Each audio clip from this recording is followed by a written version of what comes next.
Anyway, yeah, welcome everyone. So this is the Nobodies. It's very open format here.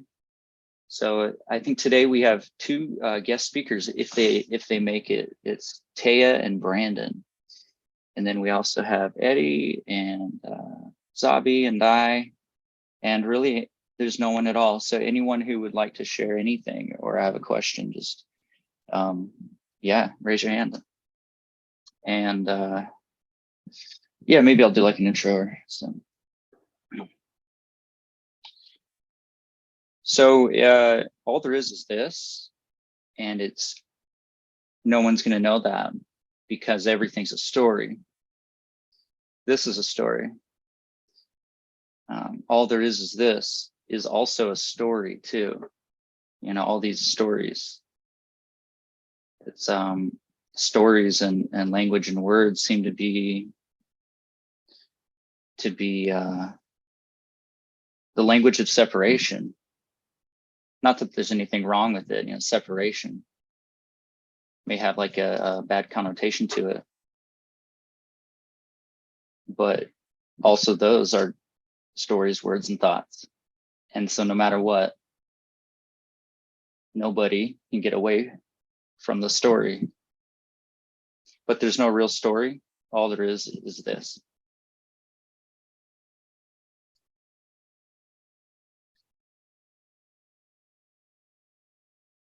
So if there's any questions, shoot.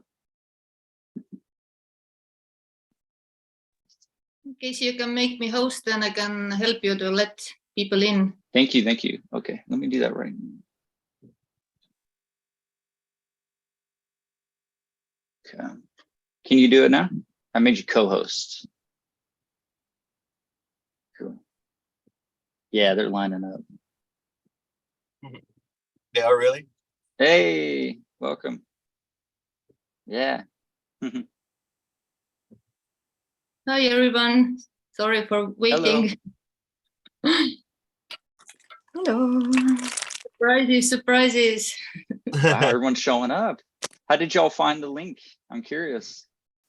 I had to go to the website and I clicked on the link from the last Friday Zoom and it worked. Oh, yeah. The link was broken in email. So. I noticed that, yeah. Yeah, same here. Hang on. Yeah, you can hear me.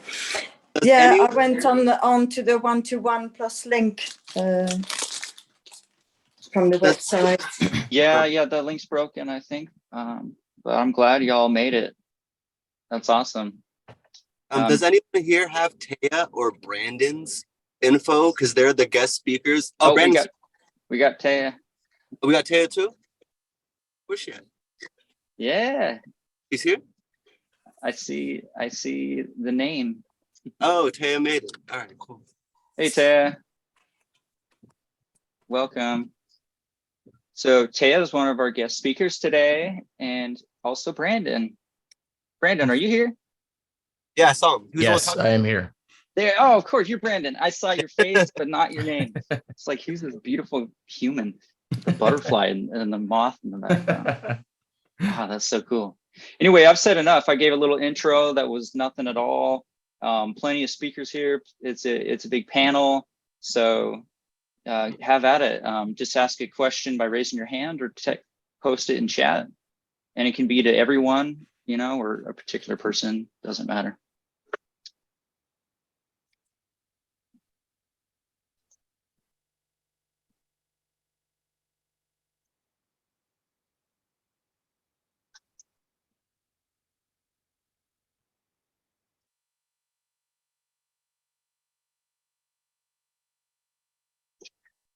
Brandon, Thea, I don't know anything about you two. What do you think about maybe like introducing yourselves or saying anything? You want to say a little tidbit? Sure, I can start. My name's Brandon, apparently. I live in the rural Midwest in central Illinois. I've only been speaking on this publicly fairly recently, and Camille, who some of you guys met, and I have a YouTube channel and podcast called the Non-Dual Fools, which is mostly just a parody of this kind of thing. Awesome. That's super cool. Thank you.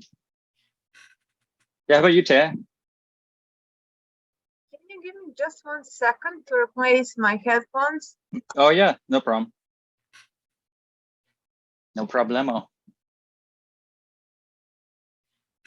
Where do you live, Casey? I live in Austin, Texas. Okay. Yeah.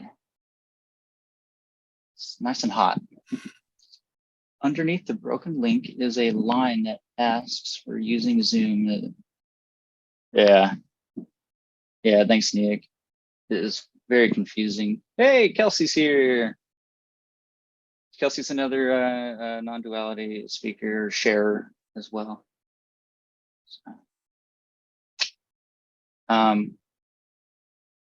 Yeah, hey, Kelsey.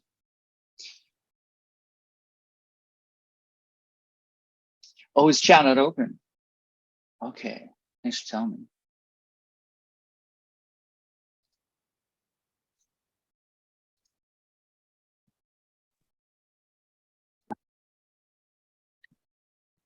Hmm.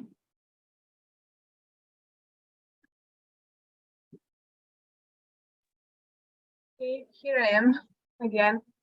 I can Hey, introduce myself right now. So my name is Thea, and I'm in this topic for like several years, but I didn't speak earlier before. So I just got invited by Emerson, and here I am to make company and say something and nothing.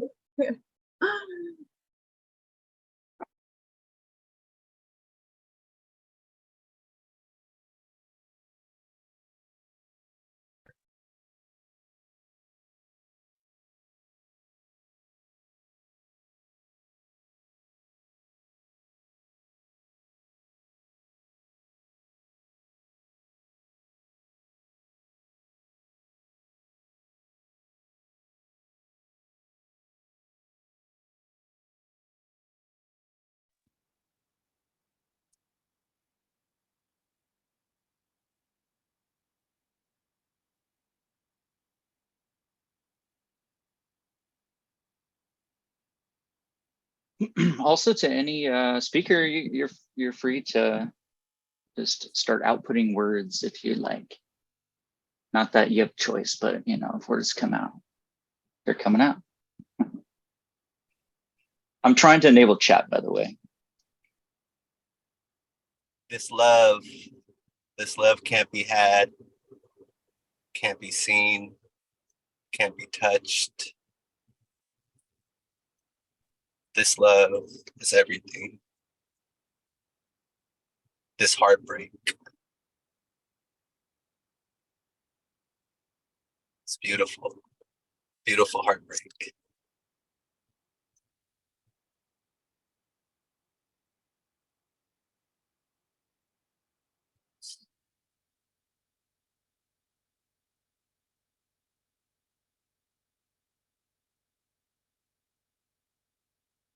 There's no borders, no edges.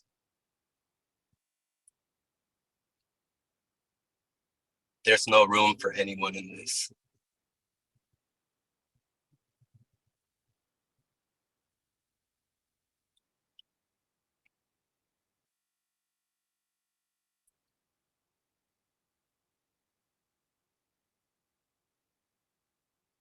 There's no authority.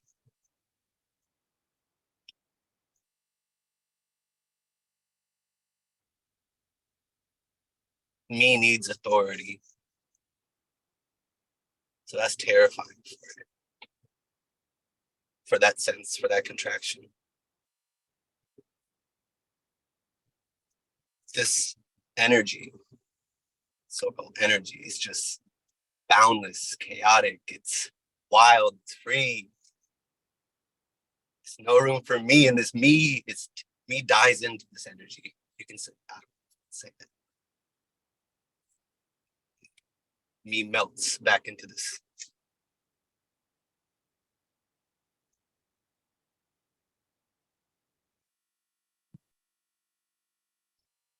This energy is too much for me, for that sense of me.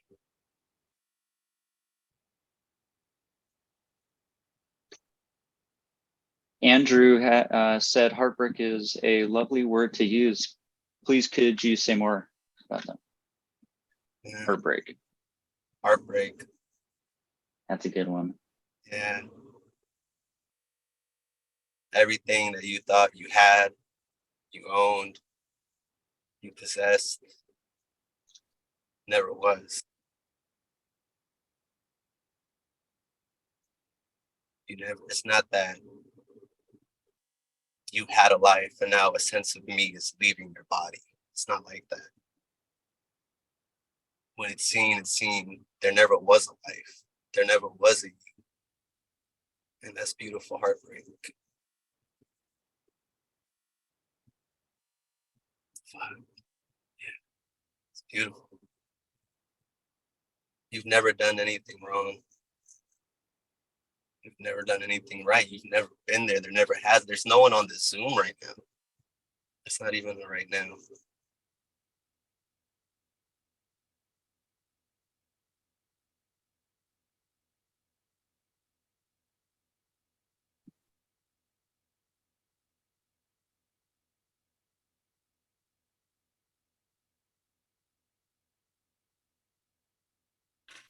As Zabby said, the me loves authority and doesn't like that there is no one to ask questions to. There's no one above or below, or even no one at all. We fall in love, the apparent self falls in love with these chains that don't even exist and feels bound to a life that it never had. Always looking for answers somewhere outside because it seems like there's something outside, but there isn't.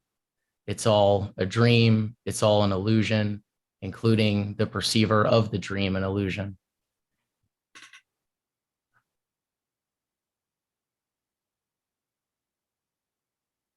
Yeah.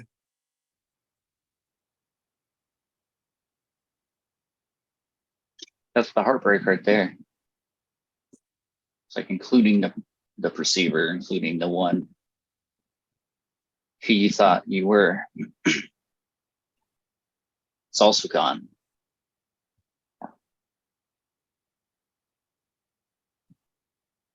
And still there at the same time. Very weird. It's both. But there's really no separation though.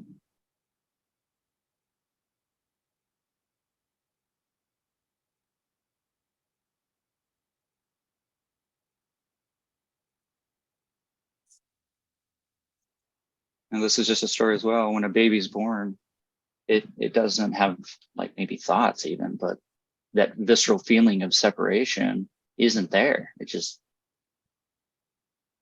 reacting, and it's with its mom. And then when it's not with its mom, all of a sudden this very scary thing happens. I don't think the baby thinks, "Where's my mom?" It's probably just like, "Blah! I'm alone" or something. Like, but yeah, that's just a story. Is no one's alone because there is nobody to be alone.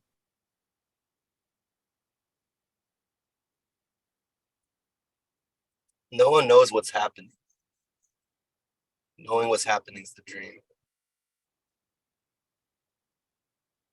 This can't be known.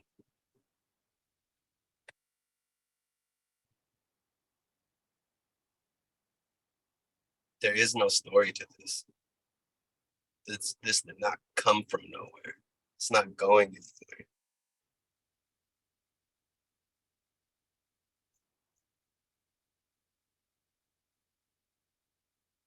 And nothing isn't even happening. So only apparently.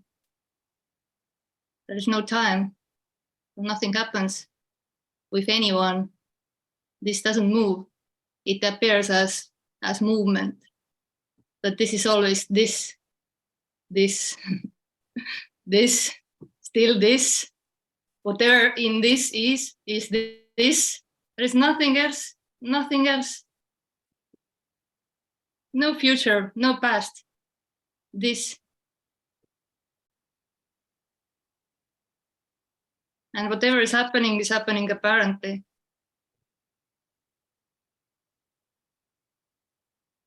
In the chat, there is one question. Just want to say hi. Apparently, there has been much anger here since the weekend with Emerson, but no one is really here and boundless energy is flowing. Just anger for no one. It's empty.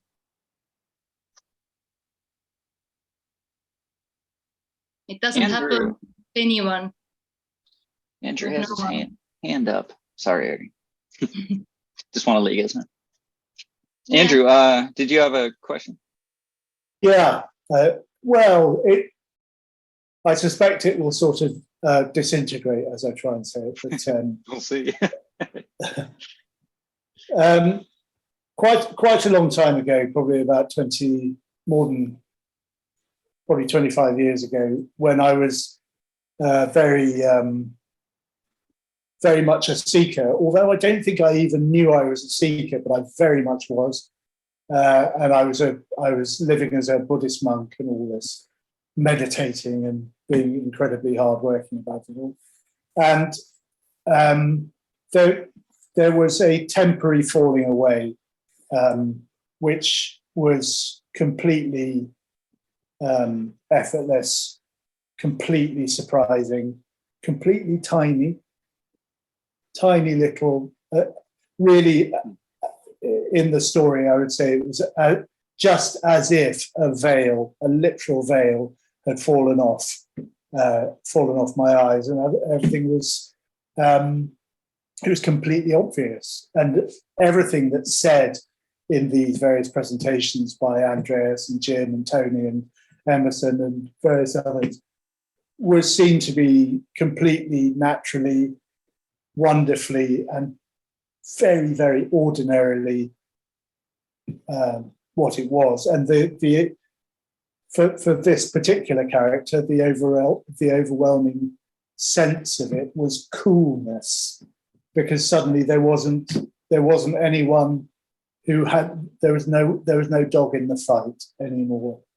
The fight was over. And it was almost as if I'd never known that I was seeking until it ended. But as I say, it was a temporary, it probably lasted in the story about 45 minutes or something, that there was simply no one there. And there was a sort of, although as I say, it was obviously ordinary because it had obviously never been otherwise, there was all sorts of wonder around the edges of sort of how was this overlooked? It's overlooked because it was just too close. It was closer than my next breath. And so all of the stuff that one hears at these presentations was seen to be ordinarily and wonderfully the case. And then the sense of separation returned, apparently. And there was a sense of, slight kind of disappointment or jading. And everything that had just been totally obvious was now not seeable. It was completely hidden, apparently, again. And I don't know. My question, I suppose, is this. It almost seems to me it almost seems as if my seeking has both been completely starved of its repertoire, because all the sort of meditation and all that stuff just went away or became nonsensical. And so my seeking sort of became very reduced. But in some sense, because that falling away, yes, it was the end of something that had never been. And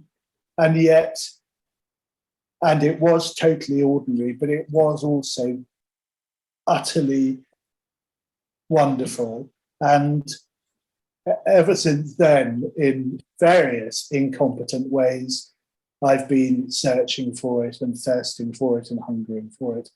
And it almost seems that because that experience, which now is part of my story, obviously, was so strong and so amazing that it's almost like the kind of the starving and the hungering for to see what isn't, which to see again what I'd known reflectively isn't hidden.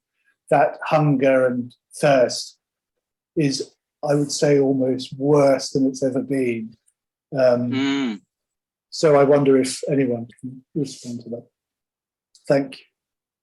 Thank you, Andrew. Wow. Yeah.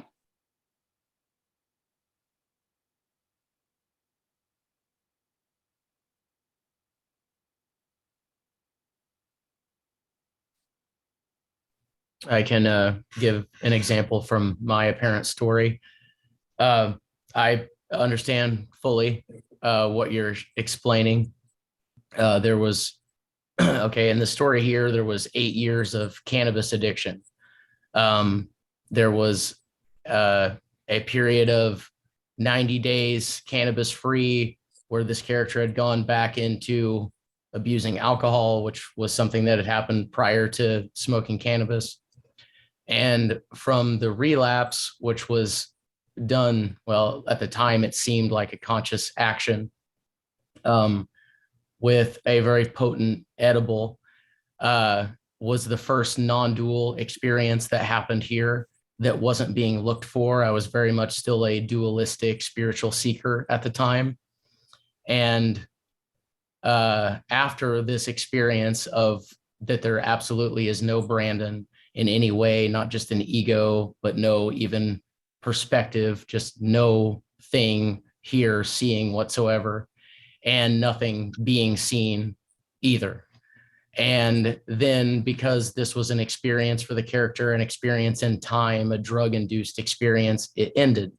And then there was the pain of having or seemingly having this understanding, but now also seemingly being the Brandon character yet again. And that led to falling back into a regular addiction for about 1.5 years. And also, it seems like it would have broke free from all of the essentially also addictive seeking patterns, but it made them stronger, just like you're saying. During this experience, which I really, Brandon wasn't there for the experience. It was an absence of a self. It was completely obvious that everything that I had been doing was complete bullshit. Even the things that I was holding in the highest regard. I didn't consider myself a Buddhist, but I related most to that on the religious side of it. And I just saw that all the meditation, everything that I was doing was not going to bring me to that, because there wasn't even anyone that could be brought to that understanding, so to speak. So it also led on even more hunger, more seeking energy after that. But now on the non-dual side of things, I let go of a lot of the more modern new age spiritual stuff and a lot of the ideas and connotations that I had prior to this experience. But it just made the hunger for, then I started studying, which doesn't make any sense to say studying Zen, but reading about Zen. And I saw this experience as something akin to a Satori, and didn't know how to get back there, and then was suffering even more from being the Brandon character than I was before this experience. And I'm only about nearly 3 months sober from cannabis now. And I'll use this as an example. When that happened, I completely, and I didn't do it, it's just what happened in the story, completely let go of any judgment or feeling like I need to get sober whenever I actually got sober. And all the years of knowing that I needed to get sober to be clear or present or whatever I thought at the time never worked or never lasted very long. And it seemed like all of these things just eventually wore out this body and character and mind to the point of not a surrender, but a giving up completely. And somehow that apparently led to sobriety, and apparently led to the me or sense of self slowly deteriorating. other than drug experiences that I've had in the past, I didn't have just a day where all of a sudden the Brandon character totally disintegrated or evaporated. That happened from drugs temporarily, but then came back online as someone who has had this experience now and is seeking even harder to get there. Unfortunately, there is no comfort in this message because there's no way to explain how to get there because there's no one to get anywhere. But in the apparent giving up of seeking, what was sought was apparently found.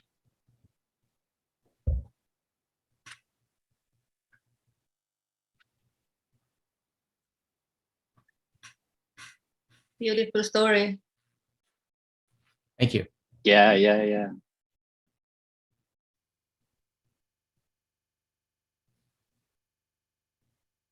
How long did you spend as a monk, Andrew? Yeah. Yeah, 4 years. Wow. But and the first 3 years were, I was just very serious and really put myself into it and really, I was never any good at meditation, Oh, but me either. I'd just sit on the cushion. But then as soon as this temporary falling away happened, it was so completely obvious that the only thing I emerged from that experience, the only thing that I sort of concluded, which I know isn't quite right, but I wrote "all seeking must cease" on a piece of paper and put it up next to my door. And I know that's not exactly sort of accurate, but it was so absolutely obvious that if that was what I was looking for, this was seeking, and it was concealing it perfectly. Yes. So it was absolutely that was one of the things that was very obvious, that seeking perfectly conceals what's longed for. I didn't even know I was longing for anything until it was seen. But I have to say that the kind of, that's why I highlighted the word heartbreak, and as I read, there's no ways of putting it, but in that coolness, it was very obvious that this was love. This was unconditional love, falling in love with falling in love. And I think that, that as a seeker, the longing for that is terribly strong. I may have to shut up because my sister is returning to her house, so I may have to mute myself. But I appreciate your responses. Thank you very much. Thank you, Andrew. And good news, it's already this. So it's already done. It's what you say. It's this right now, right here. That same piece and whatever. Yeah. Tell your sister hi. Or whoever it was.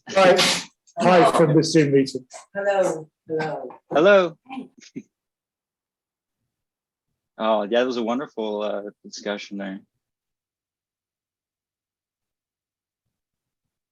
Camille and I have discussed this a great deal because he's a former addict as well, of cannabis also. And we've talked about how, not that there's any way to sell what's already the case, but selling this is very much like trying to sell sobriety to someone stuck deeply in an addiction. They like the idea of it. They want to quit seeking, but they don't actually want to quit seeking because the apparent character wants something to do and doesn't want this.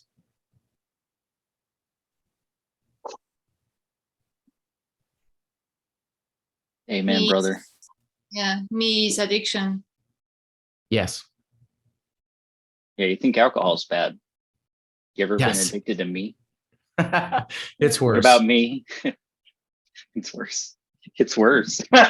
you know, but you know, there's no alcohol or me's really. It's all again part of the story, and they're beautiful and devastating and this and that, and they're gone, but it's gone. And apparently the mind in the story likes to keep it going like it's real. Yeah, it's a bit And that's okay. disappointing. Yeah. It's a bit disappointing for character when it sees there is nothing to get really. There's not that type of relief that is character seeking for. There's no such a thing as an enlightenment, and everything is so easy and calm and beautiful.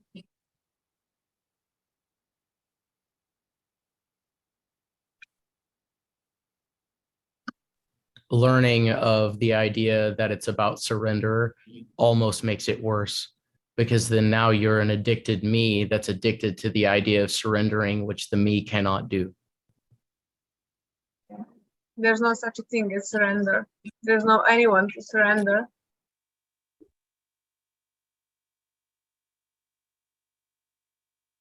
Or anyone who could do anything possibly.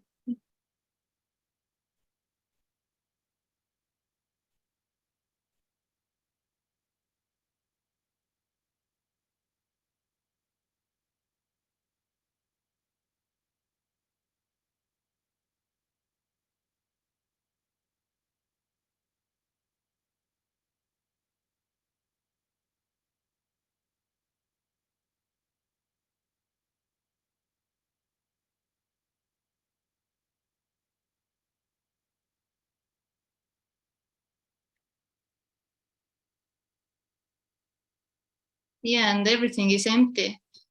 So when the me collapses, then everything collapses. Nothing happened. There wasn't any seeking. There wasn't any victim. There wasn't any choice. No wrong moves. No right moves. No one did anything right or wrong. So it's just a story. It didn't happen. It is arising in this only. As a story. Empty story. So Hi even guys. Oh, sorry. Daggy, hey. Hi. Nice to see you, Era. Nice to see you, Casey. Oh, Kelly. Hey. Hi. Yeah. Kenny. So Hello.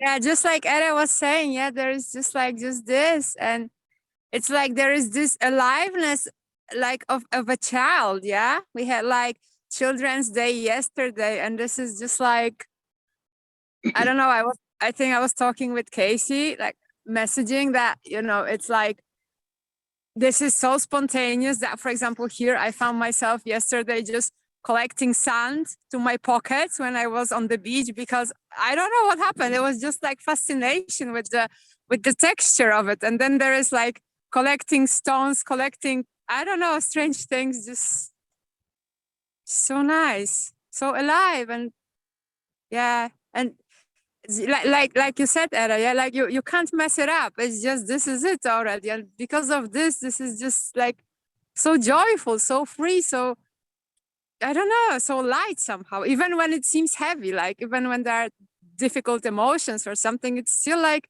held lightly somehow. Yeah. Yeah. serious.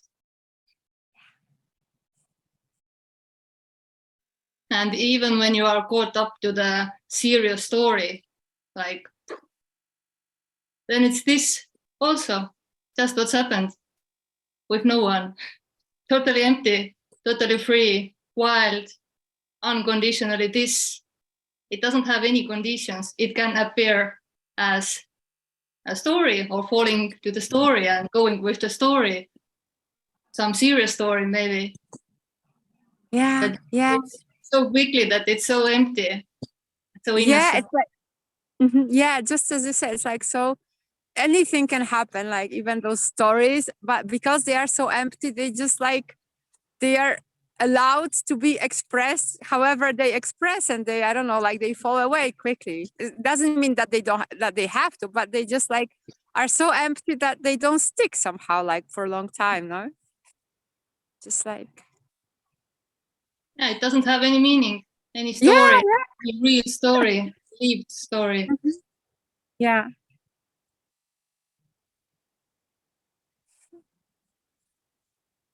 Yeah, just like a story.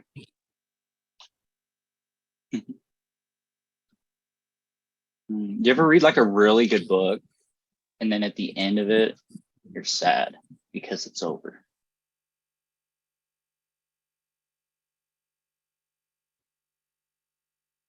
I would say depends what kind It's of a over. book it was. If it was like an Yes. unmanageable, boring telenovela with Yeah. whatever 2,000 episodes, you're kind of happy that it's over. I think. Yeah. That's very Especially when true. it was very painful.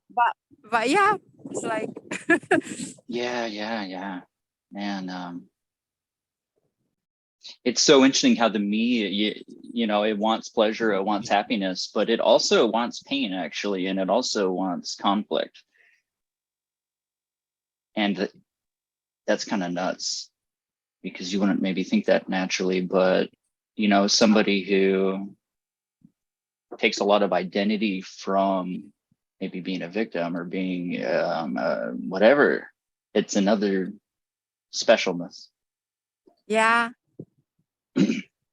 I would say that the separate self is like so desperate that it's gonna eat anything, you know, whatever kind of bullshit it gives, it hears, it will just eat anything, like whatever, good or bad, just whatever. And bad is actually for it, like as you say, like it gives it a meaning that it's special. It's like a victim, and it made so many, I don't know, wrong moves, and it can feel so guilty, and then it's like, oh my god, yeah, I know that.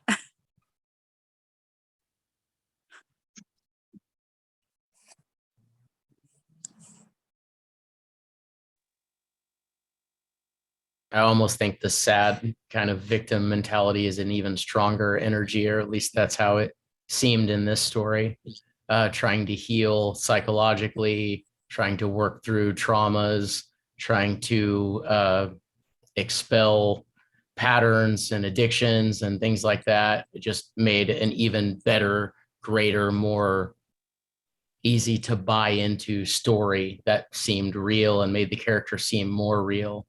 And it seemed like the character wanted to drop all of that, but there was actually such a gripping onto it, such a holding on to that strong and powerful story.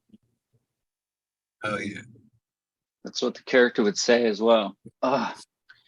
It's such a strong, as I've, you know, my history and my past and my story, and I've been through a lot. It's a journey. There's a lot of time involved and stuff, and it'll keep coming up with these things to try to reinforce that the trauma is real, that the bliss is real, and it doesn't matter if it's real or not, because it's not real. So it doesn't matter if it seems real. Great, that's a good illusion, man. Yeah, It's better than those crappy illusions. Yeah, I mean, think about when you wake up from a nightmare, how much longer of your day you spend thinking about a nightmare than you do about a mundane dream or a happy one. Those really stick, but it was just a dream. Yeah.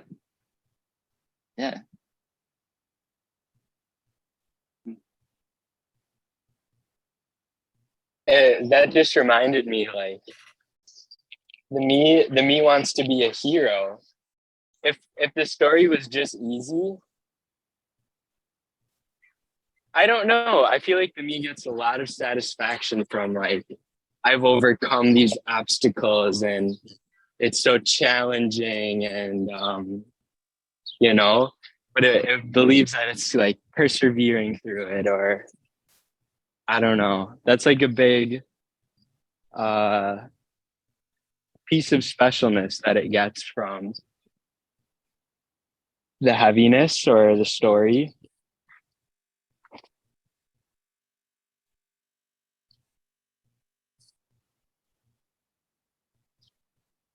Yeah, having a lot of trauma or a difficult life or being a tough character pedestalizes you above others. even if it comes from insecurity where you feel less than, in a way you still feel as if you suffered more, you're stronger. Yes. These people can't even understand what I've been through. And that just builds up the character even more, even though it doesn't seem like it from the character's Right. perspective. Right. Yeah, exactly. It's incredibly invalidating, Yes. apparently.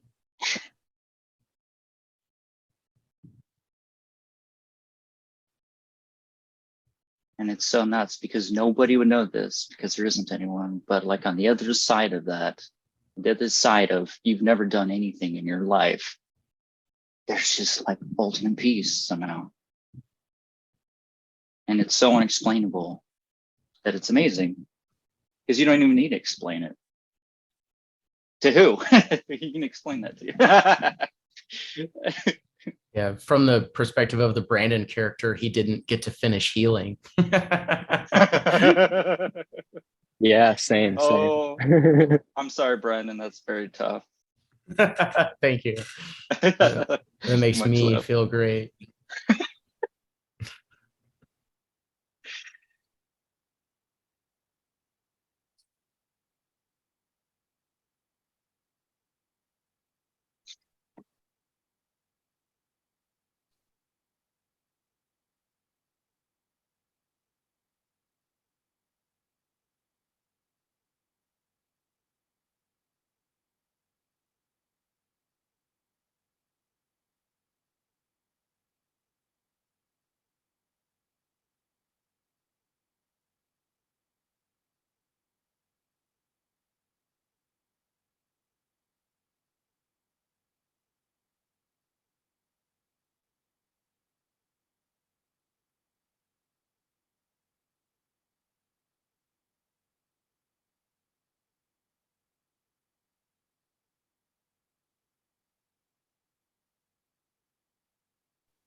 There's a character in my story that I'm training at my job, and he's told me a pretty heavy story in his life.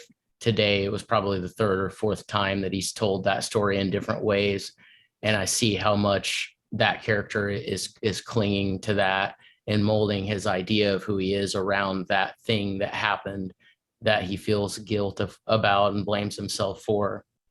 And being that this character has been through a lot and has always been compassionate and relatively open, it seems like I apparently draw in people that like to talk to me about things like that. And, you know, I wouldn't ever dare invalidate this or try to tell him it didn't happen or anything like that. But it's just so obvious that that's where he's completely stuck. That's his identity, is that one thing. And I'm sure many other things happen to him as well, but that one thing is just all of his suffering. But it's quite apparent that that's what he's molding himself around to, and completely sees himself as that and doesn't really want to let go of that, and couldn't until it happened, or doesn't.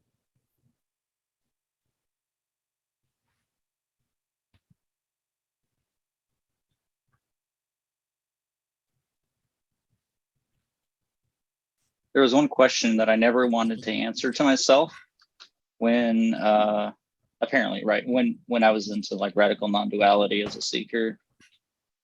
I never wanted to answer the question of like, why am I really here? Because like at first I didn't even know, and that was weird. Wait, why am I'm seeking so hard for what?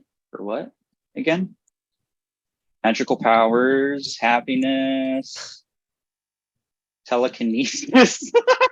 Just like there's all these things. And what's cool is maybe those are real, maybe they're not. But yeah, this is just not what the me thinks it is.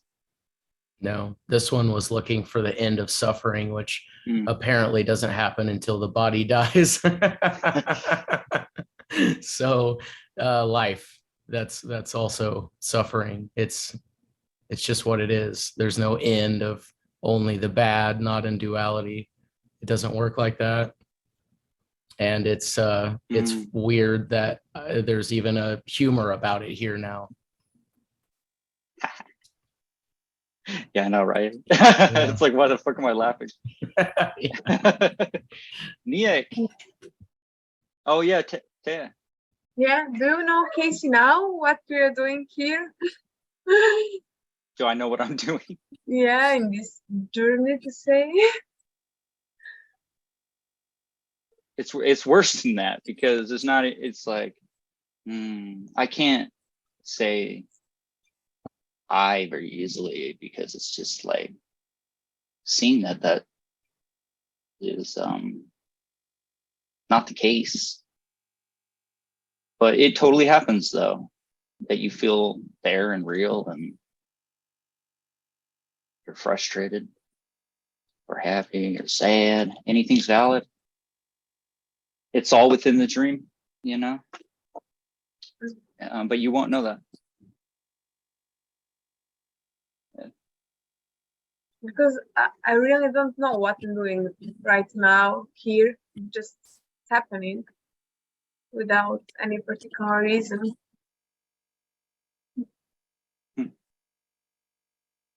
And there's no need to know, like, whatever is happening, that's it.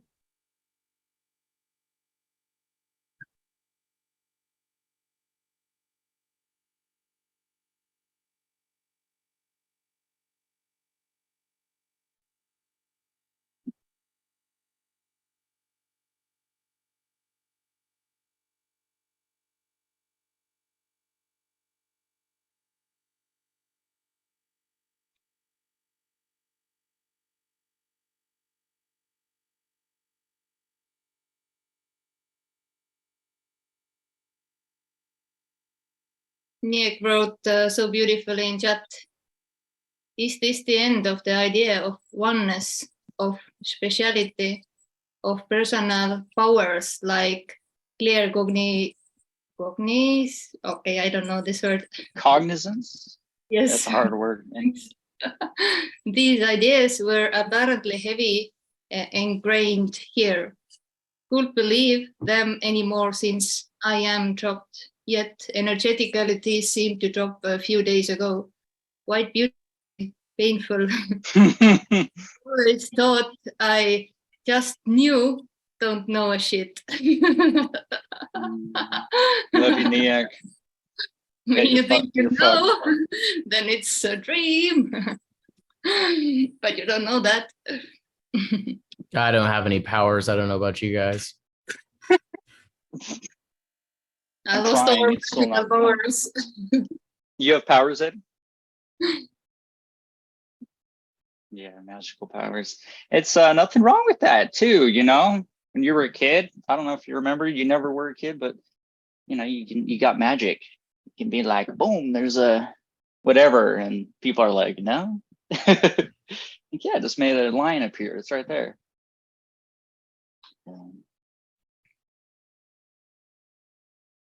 It's imagination, but it's nothing. All this is imagination. Crazy. Me is invested in knowing. It really feels like through knowing we'll find the answer or what it's looking for. That it has to do with knowing. So it can't do nothing but it's stuck in that loop. Knowing doesn't fulfill. Knowing is just the need to know.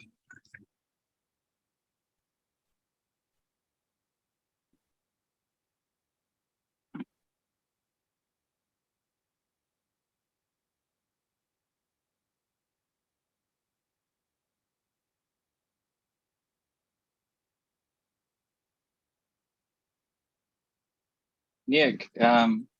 What? I try to follow your last. The loop is endless. Yes. It's Nick. You say Niak. It's Nick. Thanks for correcting me on that. Yes. Yeah, I appreciate it.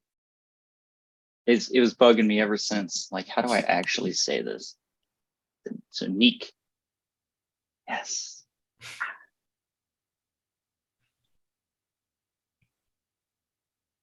Neek, do you want to tell us about that? I'm interested. Sounds like a cool story. Or just happening, non-happening. You don't have to, of course. Nothing happened at all. It would be a story. That's the funny thing. Nothing happened. I'm always a bit, I'm always a bit like hesitant to speak or so in a way, like a bit Yeah. holding back or a bit scary maybe. But yeah, like I consciously like knew, like in a way, like didn't believe in any of those things, but now somehow it got triggered that like, especially like the oneness thing,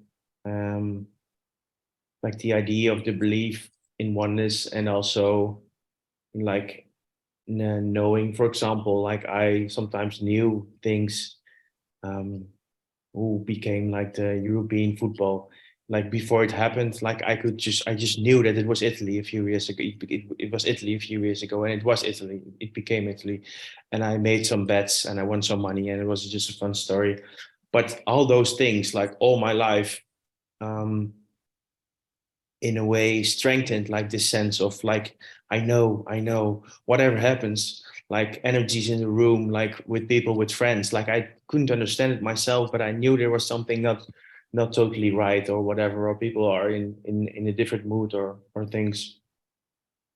And in a way that just like, wow, like something sorted, like, but there was just a thought that came into my head that said like, it was last Thursday, was the same example, also it happened to be like in a football match.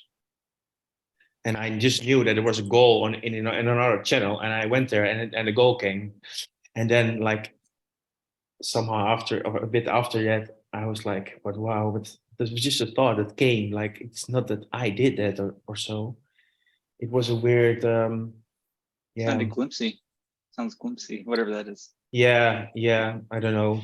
But and also with oneness, like a lot of grief, like the sense of like there's been a lot of grief happening the last days, and the sense of yeah, just the idea of oneness, but that there's that dropped us in a way that it's not there, like there's no oneness. There's no oneness. Yeah. So that was also like I like mentally I knew, but like now energetically, like a lot of things are happening and dropping in a way. So Wow. yeah, it's quite emotionally intense, but it's beautiful, but it feels like dying, but there's like still someone who aware of those things in a way. So it's a bit of a weird yeah, I don't know what to say, but it's really beautiful. It's just letting, I don't know, just yeah, just what is, I guess. It does feel like that. It feels like dying. Like yeah.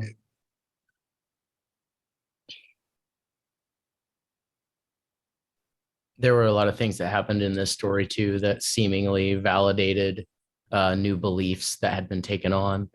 I would kind of explain it now, I guess.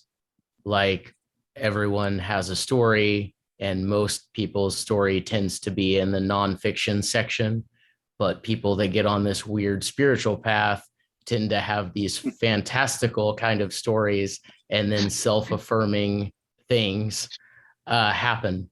So there are a lot of things that apparently happened in Brandon's story that defies normal thinking and scientific understanding as well, but it's just a story no matter what happened.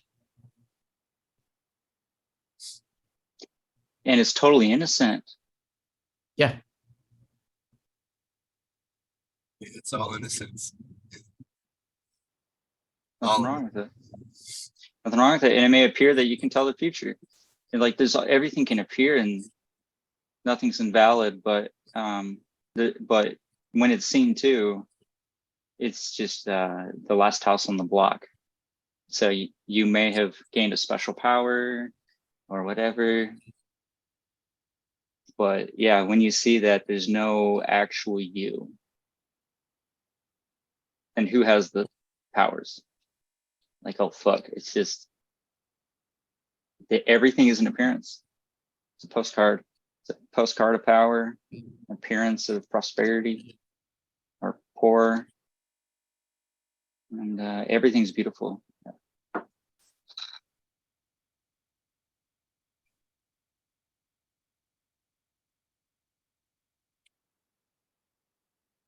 Apparently, pain sucks.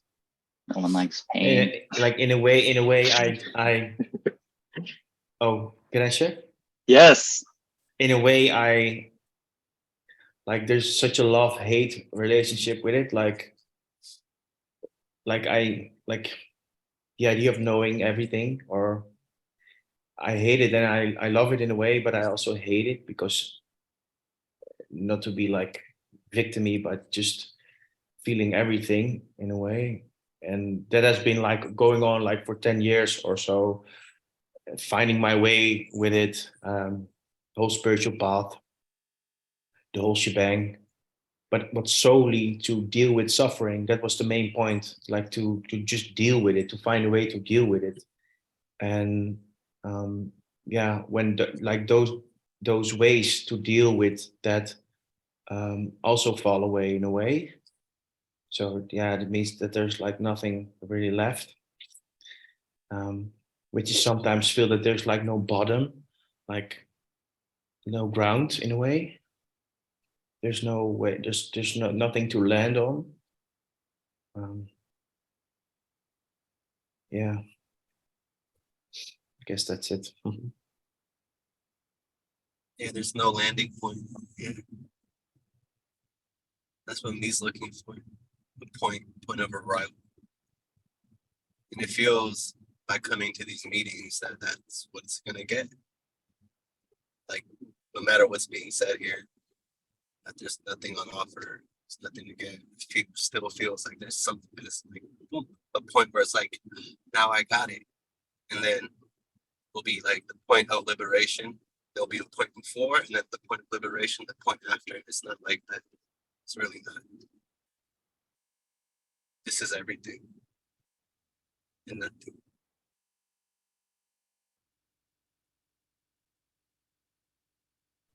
uh, 20 years ago, roughly, when I stopped being a Christian, I would still listen to Richard Dawkins and Christopher Hitchens and Sam Harris, even though there was nothing to get from what they were saying, because I already was where they were talking about, so to speak.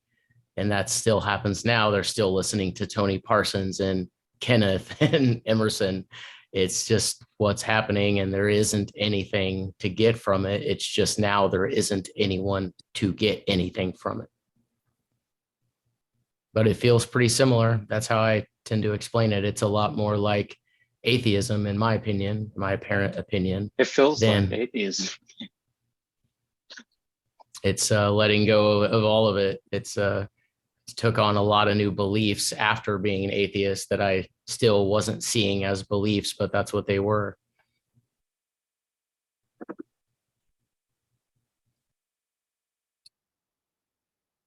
And good news, you don't have a choice to seek or believe. Yeah. So it's okay. Just like when you're dreaming at night. You don't have a choice. It's just going on. There's like these apparent thoughts going on in your dream, but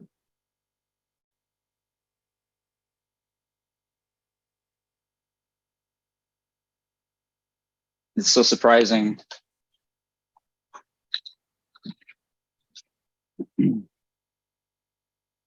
It's like the me doesn't see it coming, that there is actually no me. There's actually no me. It doesn't see that coming. And that can be heard in many different, multiple different ways.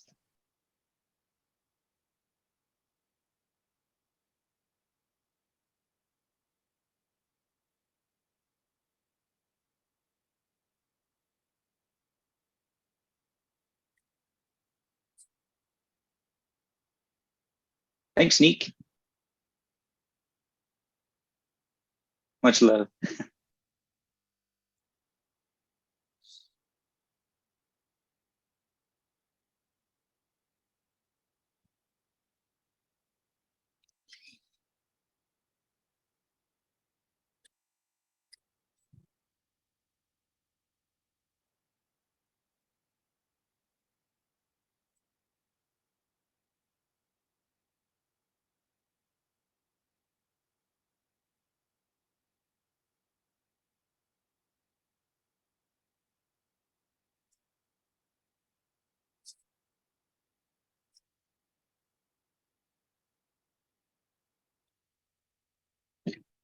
So weird, man. It's a paradox. At the same time, it's like what the me is seeking.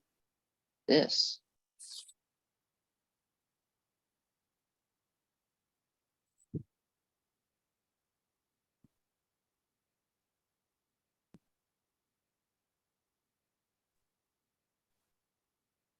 Can you guys hear me?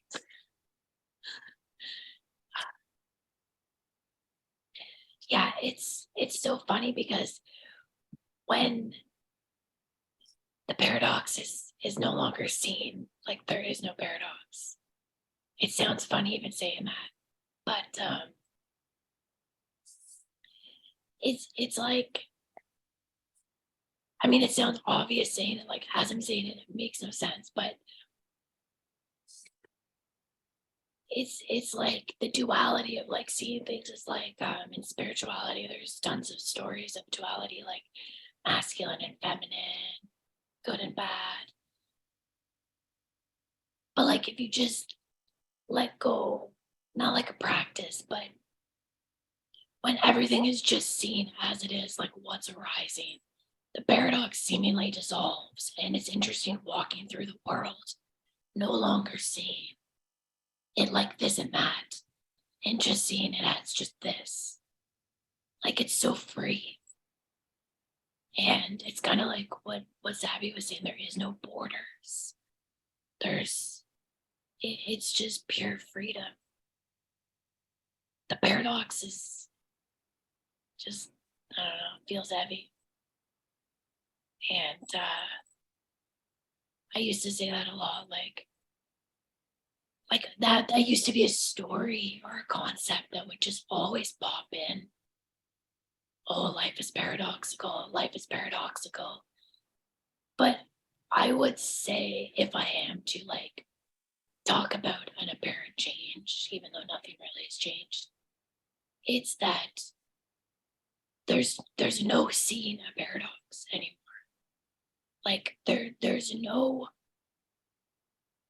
it's almost like the paradox is possibly cause and effect, which is another story that's kind of just dissolved. Like I wouldn't even say it's dissolved.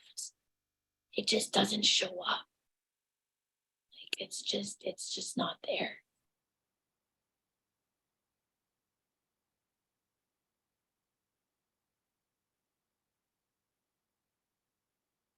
Like there is no paradox.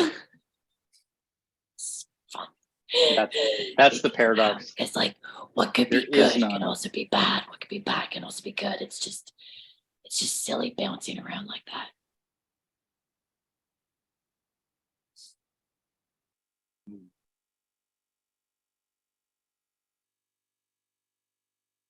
It's like the truth is that there is no truth. Paradox Yeah. is that there is no paradox. That's a paradox, but yeah. It can feel like there's a paradox if there's a character relating to the surroundings. And that's also something, again, I'm talking about change, like there's cause and effect, which there's not. It's just like this character used to relate to things all the time. Like, oh, me too, like always relating. And that's just like not the case anymore because the identity is so fluid now because it's seen that there isn't one. Like it's like anything is possible from zero. But adding on to things, these beliefs, these concepts, whatever, it's like still hard to explain. But I don't want to get into like a measuring thing, because when we get into numbers, it can seem like measuring. But yeah, like anything is just possible from zero. I can't even expand on that. It's impossible.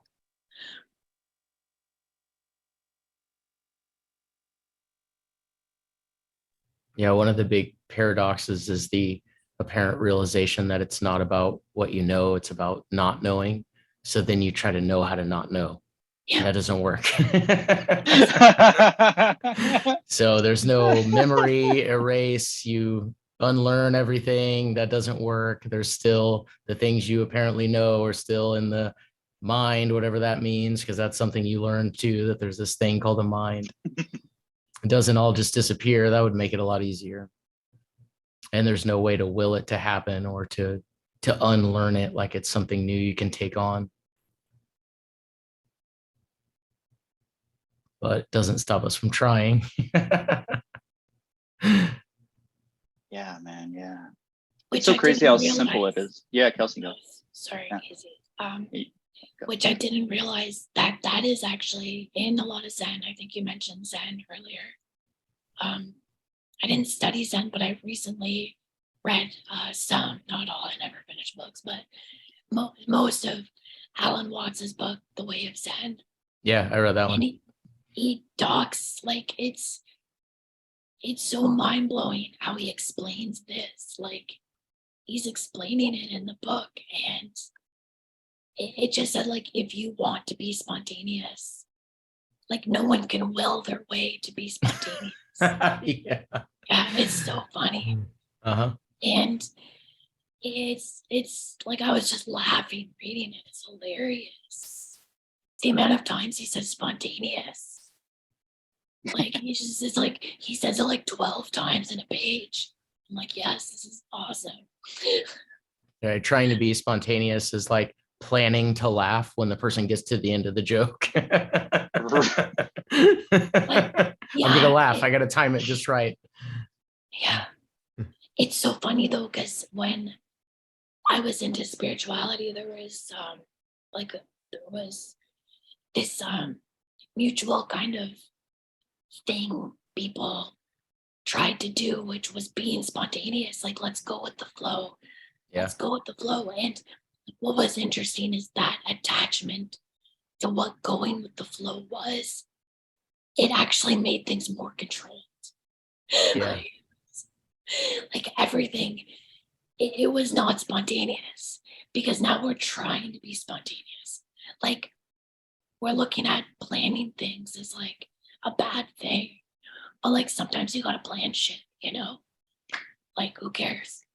Sometimes you gotta say like, hey, what time are we meeting for dinner? It's so simple, you know? That's not an attachment. That's just like logistics. It's easy too when you're trying to go with the flow and the flow is going the way you want it to. Yeah. And then as soon as it isn't, oh, I must be messing this up. I must be messing this up. Yeah. Yeah. Yeah, exactly. And it's funny. interesting. It's funny. There is no flow.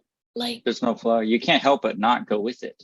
You actually are always in the flow. yeah, It's just some weird ass thought that's in the flow. That's like, I'm not in the flow, but that's a thought Yeah. in the flow. That's not yours. This concept of you that's in the flow as well. It's all in the flow.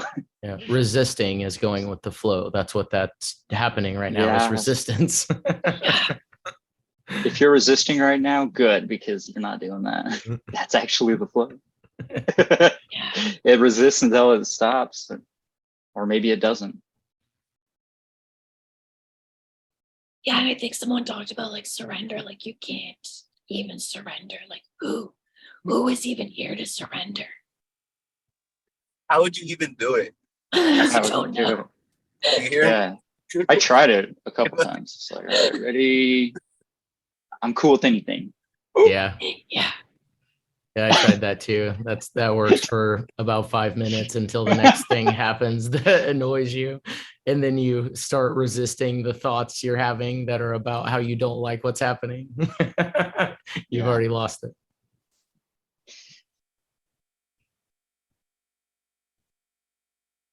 Yeah, Yeah. usually you end up just fighting against yourself doing that stuff. There's no one to fight with you, and there's no you to fight with you.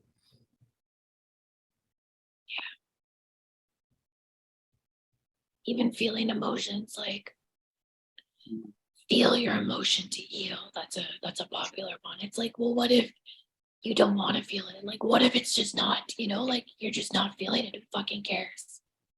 Like, I don't subscribe to any of that anymore at all. I actually, in fact, tell people not to do inner work. When my friends like, should I look into that? I'm like, no. I'm like, no, if you need to look into it, like it'll just happen. Don't torture yourself.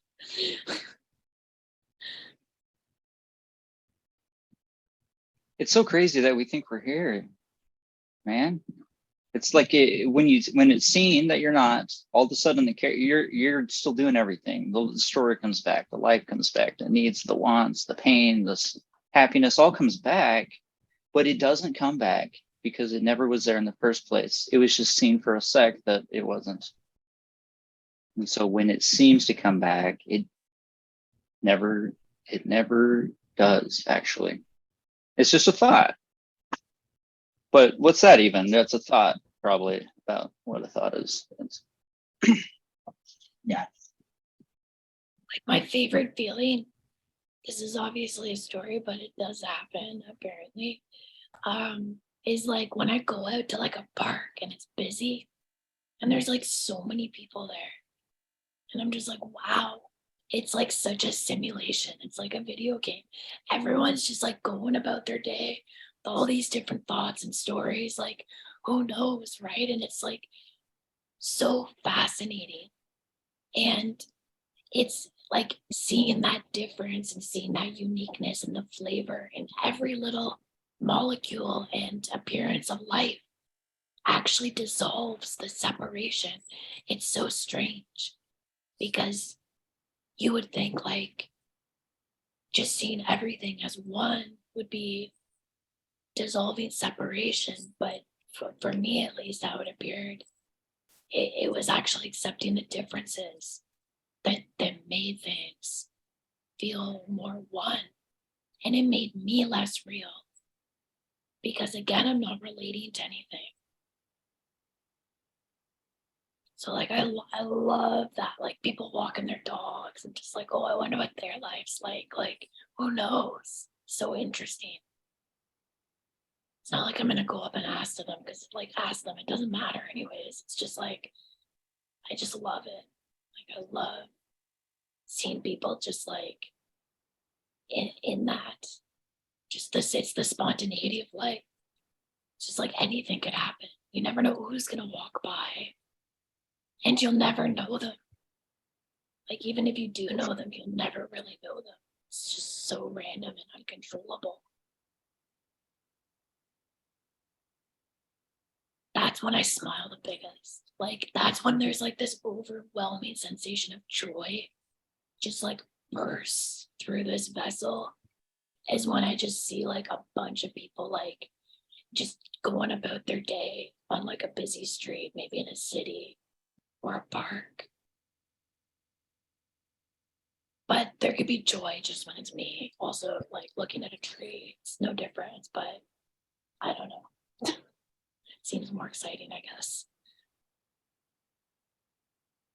Yeah, I follow what you're saying completely. I went for a bike ride yesterday and was kind of thinking about how if I were to put on like a virtual reality headset and then I was in the same location that I was in, I would be looking around just in full awe of the attention to detail and how much is going on. And I can really examine like this microphone or whatever's happening, or you know, oh wow, there's like sweat or something, there's so much detail, it'd just be amazing and wonderful.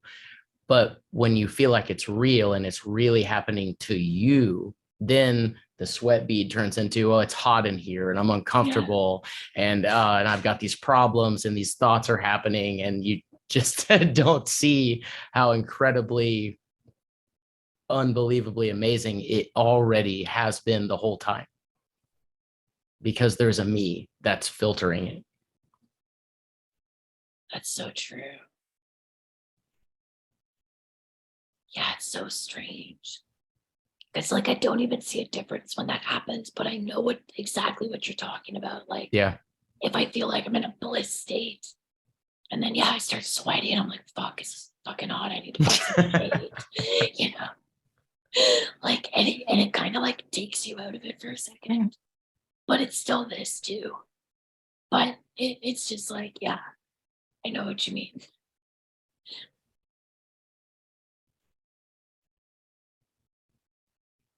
Yeah, if I'm like sweating and stuff, if someone comes up and talks to me, like I won't be as open, because I'm like really into the character and his problems, you know. Hmm.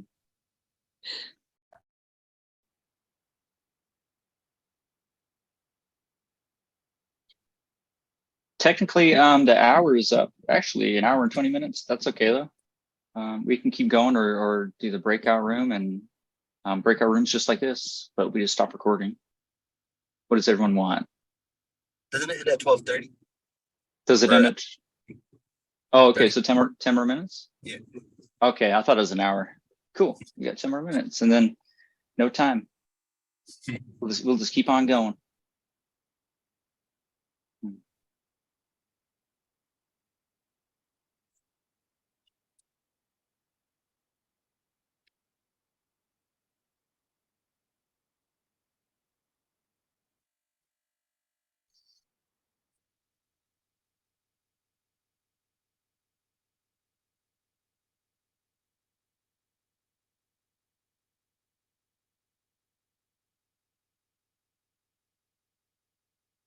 Hey, Thea. What's I've never heard your story before. Do you mind sharing it? I know it's just a story and stuff. You don't have to. The story about Thea. Wow. Story about Thea. Yeah. Thea is appearing as a psychologist and psychotherapist. 31-year-old, and like I had some quittings in this so-called journey. Like a few years ago, I started to listen very much like on what's from that, so whatever. And at that point, I wanted to reach like that enlightenment and then state. And there was a thinking like, oh, I need to meditate like 5-6 hours per day. And at that particular moment, I got a kid, apparently. And I was like, fuck it, I can't even sleep for 6 hours and not to meditate. So I drop off that story, and listening still happened, but not so intensely. I didn't try to reach anything. And I don't know, in this previous few months, like something clicked. I really don't know why. Some experience happened apparently, and the seeking stopped. Like it was obvious there's nothing to reach anymore, nothing to get. And that was that like relief, so-called enlightenment, because there was not seeking anymore anything. This is it. It's already whatever's been happening, and it's beautiful. You know, like it doesn't really matter. So whatever is going on, there's no escape from it. Just like going with the flow, with no flow.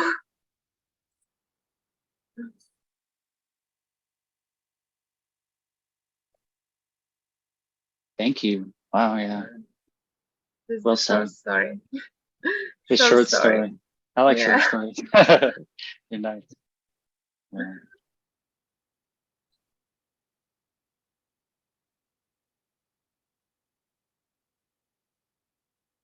And I'm from Belgrade, Serbia. So here is like half past 10 p.m.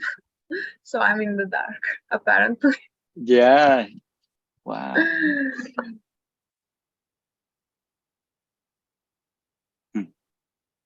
Are you a night owl? Do you like the night? Or do you wake up early in the story? Well, in the story, when this character was younger, I like the night hours, definitely. But now, since there's kids around, I definitely need to wake up earlier.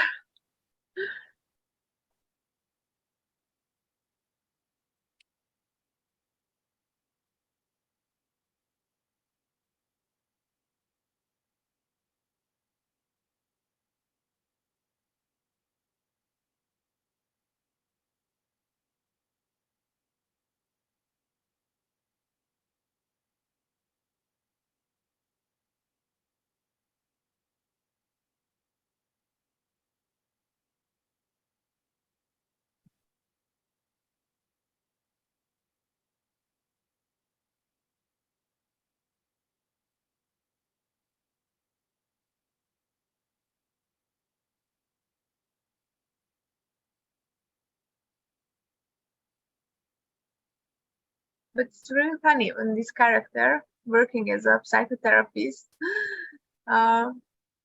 see that there's really no one, and there's really no one who can like not even help listening the stories, you know. But it's also wrong. It like I can't do anything wrong or right. There's no such a thing. Yeah. But it can be really confusing. Like, what the fuck am I even doing here? Like, am I proud? It's also a thought and a story. So Yeah. I go to therapy, and it's interesting because at first I thought that it was like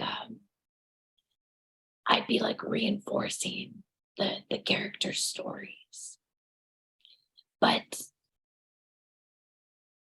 I heard Jim Newman say once, like, yeah, you could go to therapy, but it'll never do what you think it will do. And that was like such a relieving statement to hear, because it's so true. Like, when I go and I talk to, this aberrant character, I never have any idea what I'm going to say. Like, no, I have no idea. The therapist has no idea what I'm going to say. She has no idea what she's going to say. And it's just this like spontaneous evolution of conversation. And it like seems to work. But I can't really tell you why. Yeah. That's what's seeming to happen right now. Like, when I'm in my sessions, like I'm just like, oh, now's that coming, and now that's coming, and that's just like this. There's a joy in it, because I don't really know what will happen, and then that intention, like, oh, I'm going to do something, is gone. Really, like I'm just, enjoying that conversation, and I don't really know whenever it goes, and there's a sense that is helpful. I can tell that in a story, and like I have hours and hours of my personal psychotherapy, and like improvement really happened for this character or for no one. But Yeah. it's kind of helpful. I don't know really how to explain it, but it's also what is going on. So that's it. Yeah. It's perfection appearing as someone being helped. Yeah. These characters have a very strong desire to tell their story. And in therapy, you tell the parts that you didn't tell to anyone else. I love therapy. It feels good. I see it like there's one layer less.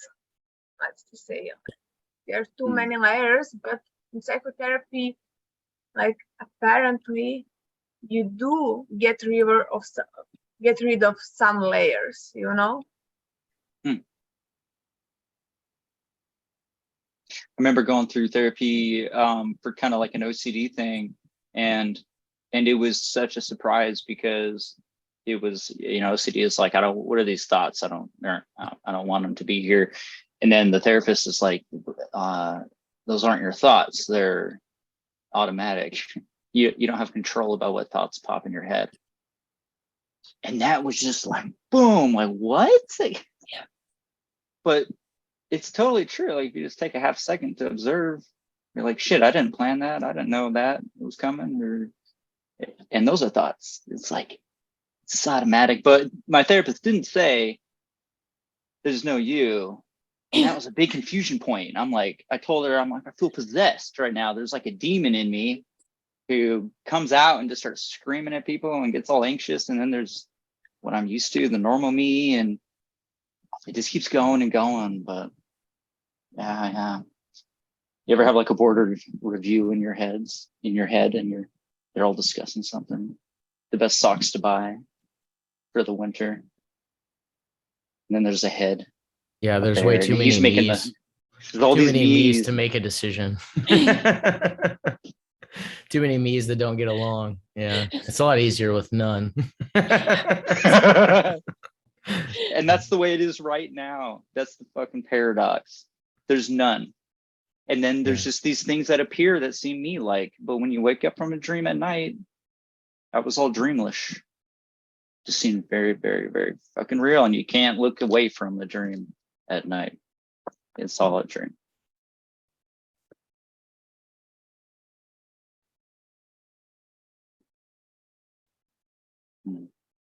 Just like this. But when that realization that you actually can control your thoughts, your OCD thoughts, was it there in a story like less contracted? Oh no. It got way more contracted after that. That was like the worst, when I actually felt possessed, because there was like this other personality coming out, and it was being having a spotlight, put on it. Like, who's that? What's that? Same here. Casey in the story. Exactly. Yeah. And so for a bit I was worried. I'm like, I feel like I may have like an evil spirit in me. Like, whatever stories, I would try to like reach out for stories to try to explain my experience. Yeah, it was great when I was like, oh, I'm evil. That's the problem. Okay, well, now I'm evil, so I got to go around trying not to be evil all the time. Yep. Yeah, just try to be a little less evil. I've never heard anybody share that, but I felt the same way too at one point. Yeah. I have to be evil. Like this is the only explanation. Yeah. It's so crazy. Yep. I'm evil and I'm crazy. Yeah, the more I dug, the more I found. That's how that works.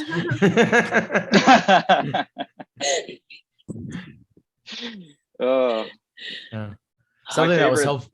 Yeah, go for it. Something that was helpful to me. Well, it first became obvious one of the first times I took psilocybin, that the sense of me is an idea, and that it's more of like, well, the me is a thought, and there's so many thoughts, so there's so many me's.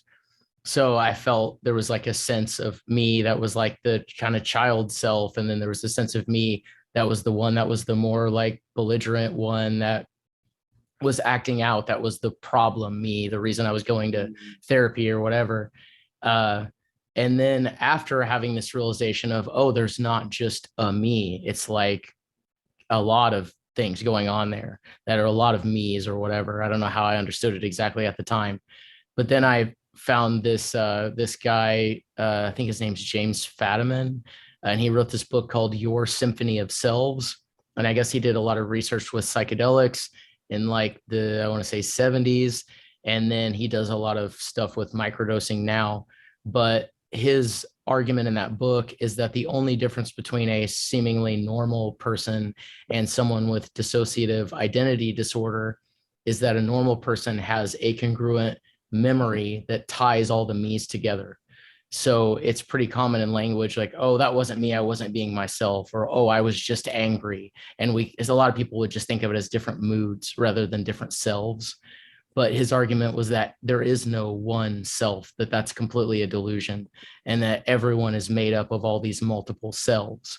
And someone with dissociative identity disorder doesn't have a memory that ties these things together, and has also had more problems, which made them look deeper inside, like I did, to find that it's pretty obvious that there's more than one sense of self. Wow. But Yeah. things like that were seemingly helpful in the story, but it always took firsthand experience to convince Brandon of anything, which is why, and I would absolutely not condone psychedelics to anyone, because they just tend to make things more confusing. But there were a lot of helpful seeings, I guess, of things like that as well. It's a nice, easy glimpse with psychedelics. Yeah. It's funny because the first time I did therapy, it's like exactly what you were describing. I can't even remember what you said, but anyways, that. But then the second time when I got a new therapist, I heard the non-dual message and then was going to therapy like simultaneously. The experience was totally different because Wow. I'm like going there knowing there's no me, but simultaneously like being a person with problems. Like it was it was interesting. And I found that like a lot of cognitive behavioral therapy is just about accepting the biology, the uncontrollable biology that like we all have, you know. That was interesting.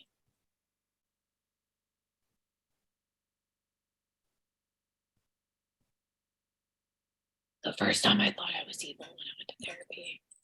I'm like, you know what? There's something wrong with me. But like evil. Yeah.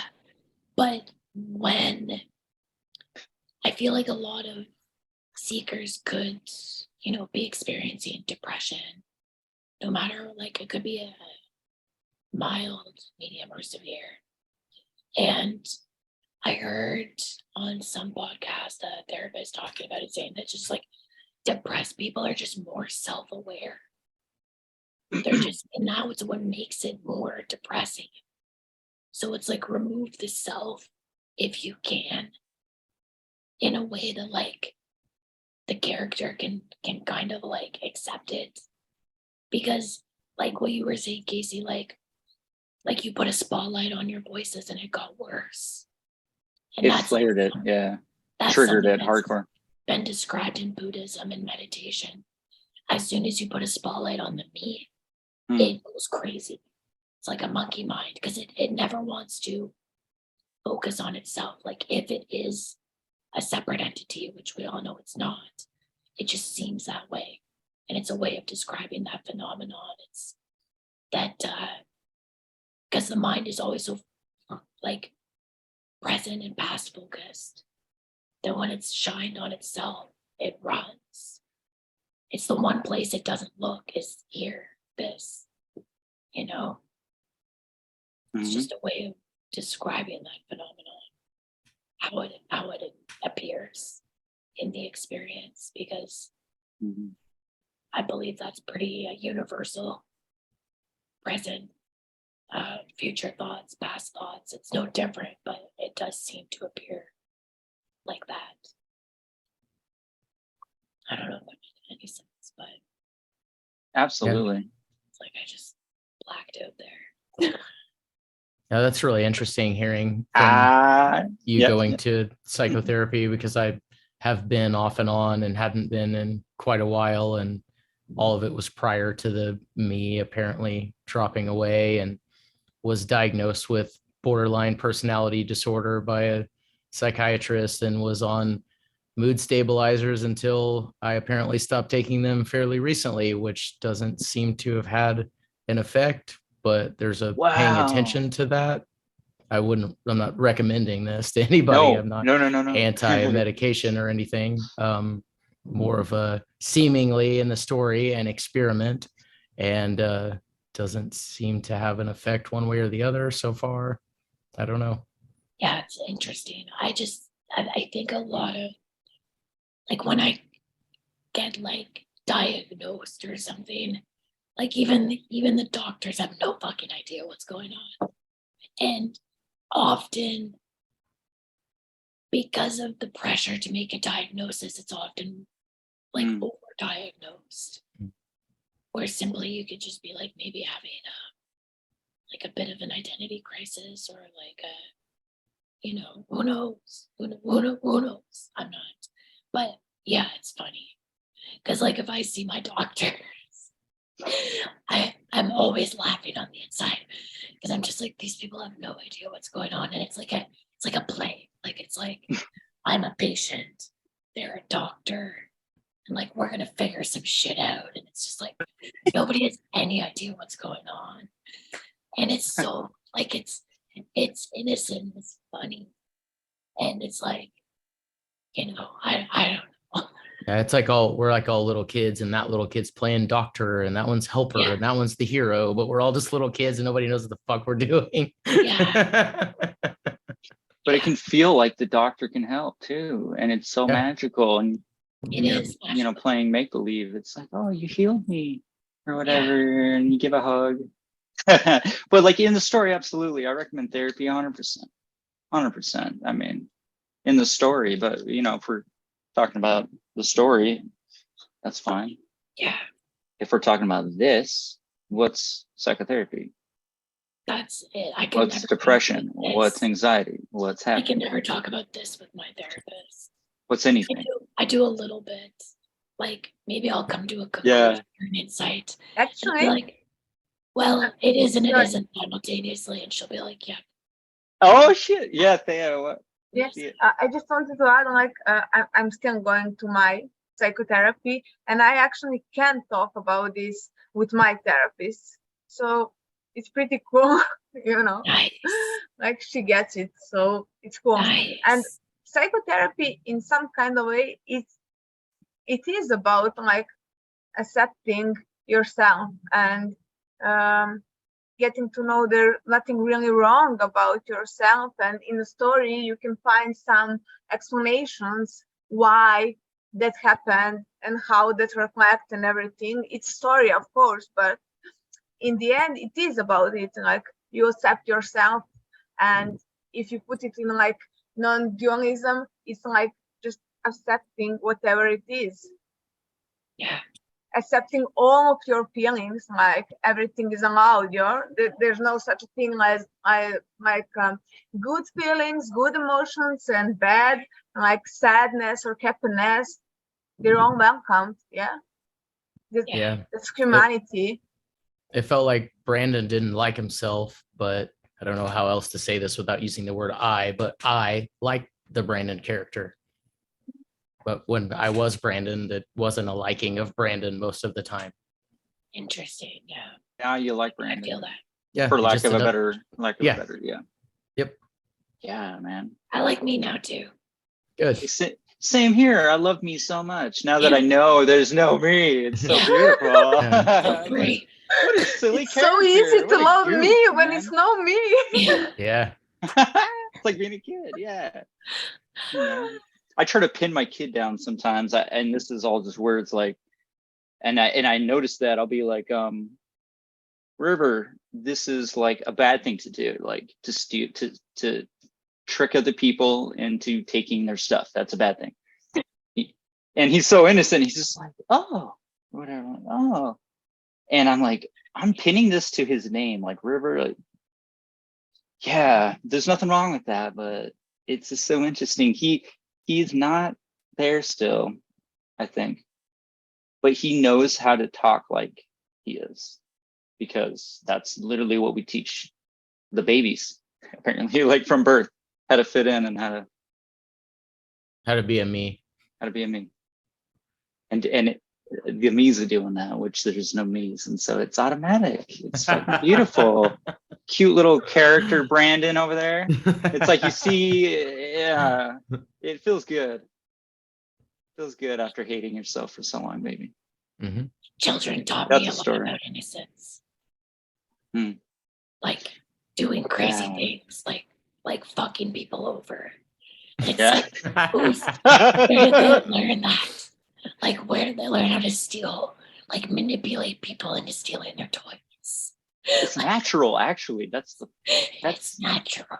It just Yeah. happens. It's like part of nature. And like one of the like Planet Earth documentaries, there's like the penguins like build this nest of rocks, and then this penguin goes up the hill to get another rock, and another penguin fucking takes one of this penguin's rocks. Yeah, it definitely happens in nature. Like just what's happening. You see It's just, monkeys like take a banana from another monkey and just book it like as fast as you can. yeah, it's so much My easier to banana. judge a person like they Yeah. chose to do it. Mhm. Yeah, how dare you? Yeah, the what do you call it? Free will. It's like the story of free will is so ingrained in society. Like you had a choice. It's like, yeah, you do and you also don't. Like it's both.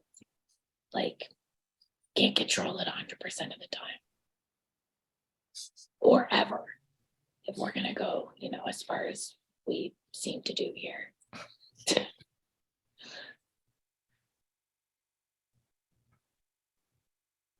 I'm gonna stop the recording now, but we can keep on chatting.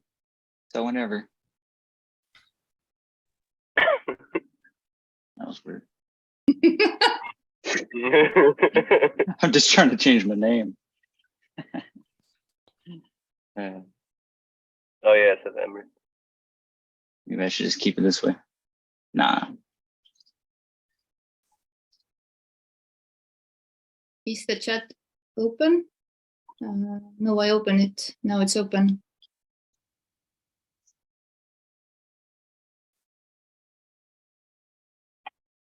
I have to let people in one by one. I don't know how to say do it differently. Hi, Yeah. Nina.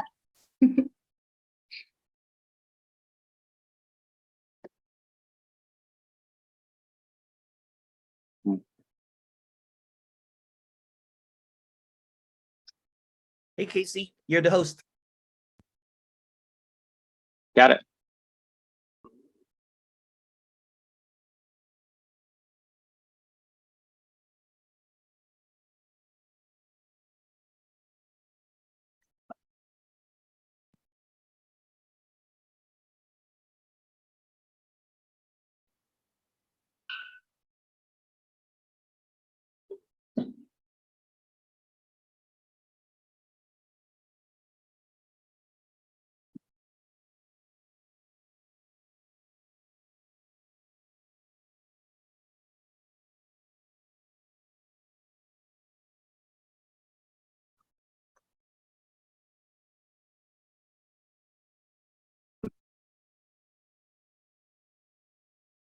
Hello, everyone. Welcome.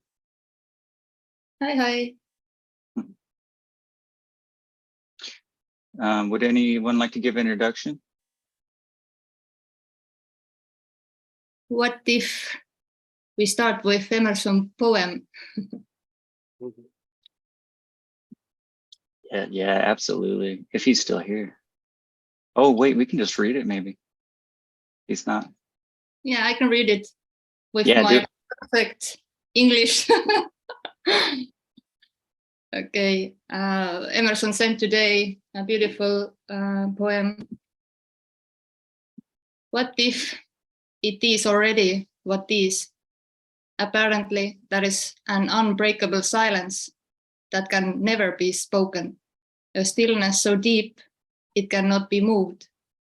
The attempt to find or express in words the unspeakable is momentary abstraction, a preoccupation with the auditory illusion of sounds and their meanings with no purpose, the longing for the immovable emptiness through the motion of seeking of temporal experiences of this and that is nothing but an apparition. What if there is only this momentlessness without the moment? What if every single movement is an empty step? What if every single word uttered is all echoes of nothing? What if there are really no what ifs? What if it already is what is? No separation of questions and answers. No distinction between what is seeking and what is sought. Stunning unicity. What if it is already is what is? Just this, whatever this is what is. What if there are no what ifs?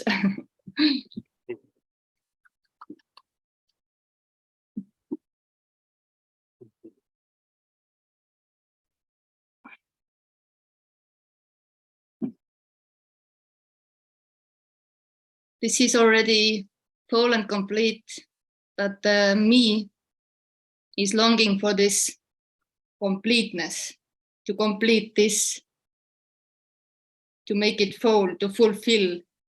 But this is a suggestion that this is already fulfillment. There is no one lacking and no one missing anything.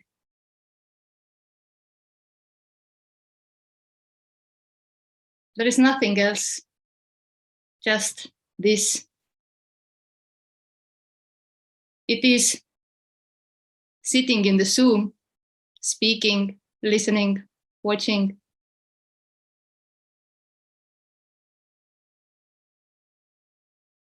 This. And this doesn't belong to anyone, and this doesn't go anywhere. There is no movement, there is no getting. There is no one who can get, who can move. It's stillness, apparently moving or appearing as movement.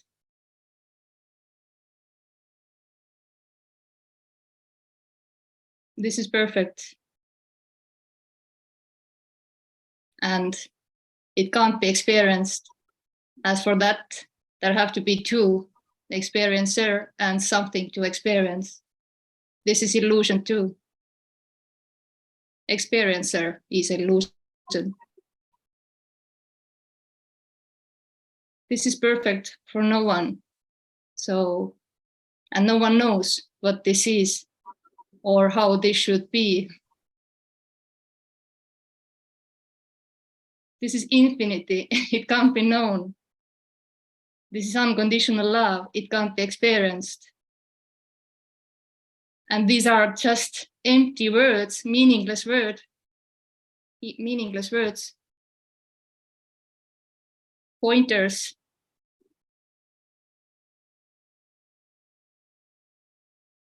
But this is nothing.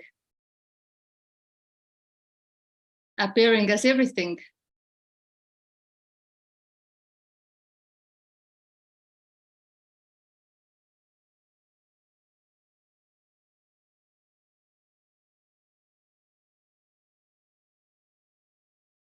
And it is beautiful without even knowing what it is. But as there is only this, then it's beautiful as it is for no one.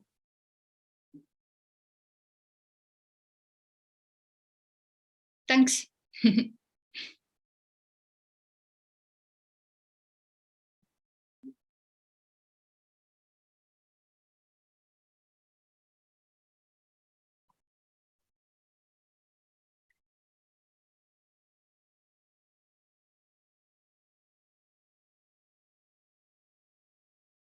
If anyone have questions, can raise the hand or write to the chat. Chat is open.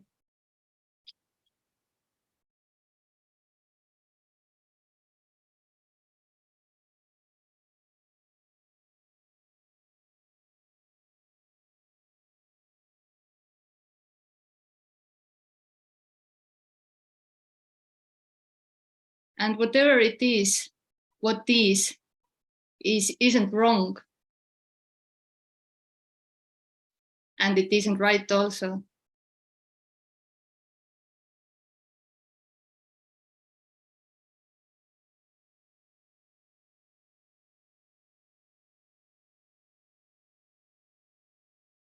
This is suggestion that there is no separation, no me, no you, no we, no us, no others.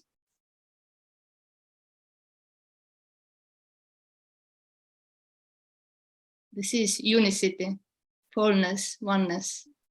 Oneness speaking, oneness listening, oneness seeking. Nothing wrong with anything. It is already perfect. Even the seeking, the longing.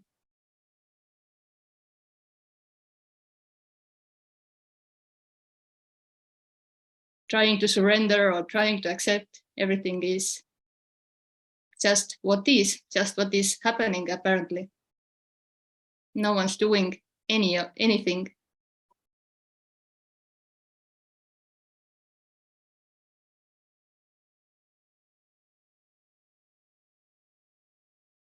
There is no one in the center of the body controlling, choosing, doing, believing, trying to get this, trying to understand this, or trying to speak this unspeakable.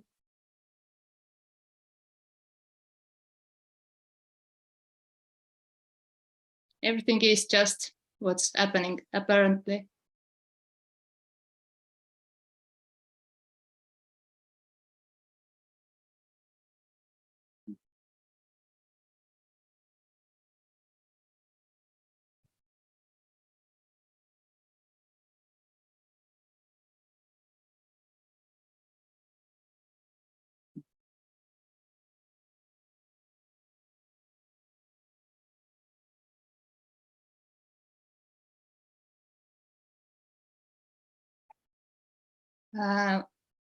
In the chat is one question. Conver says, can this be heard as silence?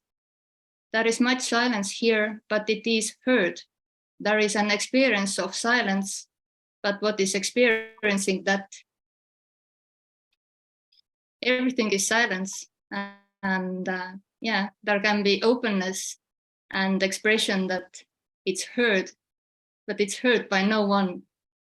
It's the adding that I am hearing, but no one seeing, no one hearing, no one thinking, no one doing. But it can be sensed or felt or heard or seen, but by no one. So there is no realization happening with anyone. It's this apparent death of the one who can realize this or hear this or know this. Maybe before in a story there was some kind of knowing what this is, but when this knower collapses, then it's totally unknowable. This is nothing. You can't know nothing. You can't imagine nothing. And I don't know that this is nothing. You can't know what nothing is, or emptiness, or empty fullness, without separation.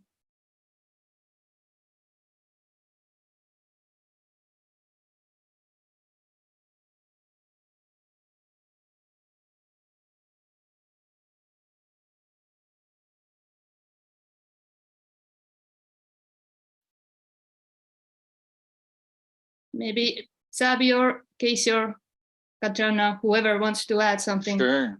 So, yeah, so just there's an experience of silence, but what is experiencing that? No silence. Is just this as everything? Yeah. And there's no one experiencing silence, and no one is experiencing this right now. It's a mind fuck.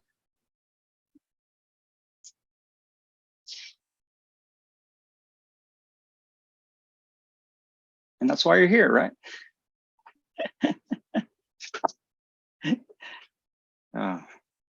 Good question.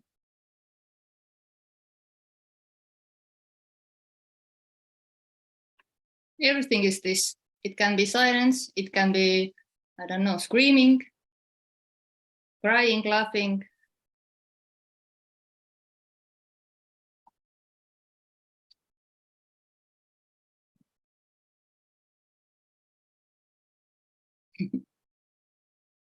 Thank you.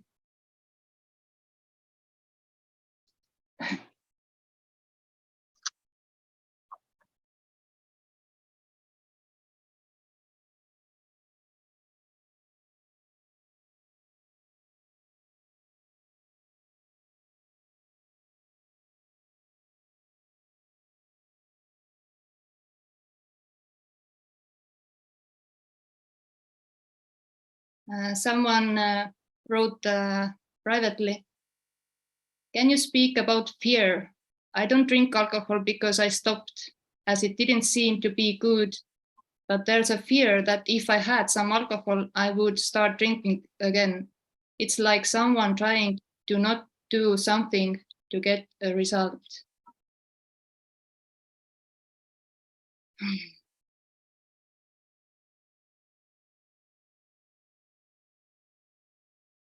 There is only this, what is, drinking or not drinking, thinking about it or not thinking about it.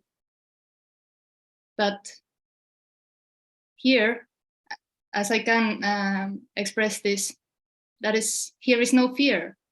Nothing will happen. Or whatever is happening is this. It can be drinking and whatever is happening after that. I don't know. There is no knowing what's going to happen. So there is no time and nothing will happen. So the fear is illusion, but this is the me is also illusion who have this fear of what may happen. So here is, of course, no suggestion to give.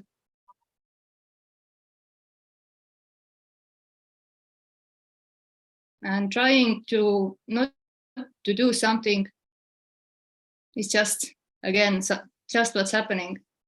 No one's doing even that. It's, free fall, unknowingness. No choice.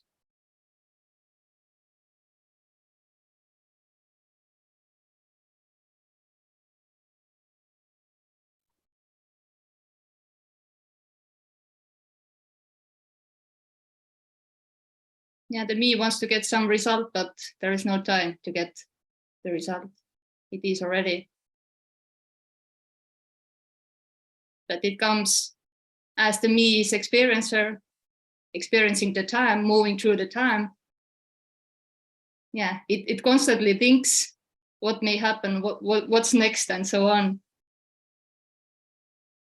And it can cause lots of suffering. But there is no next.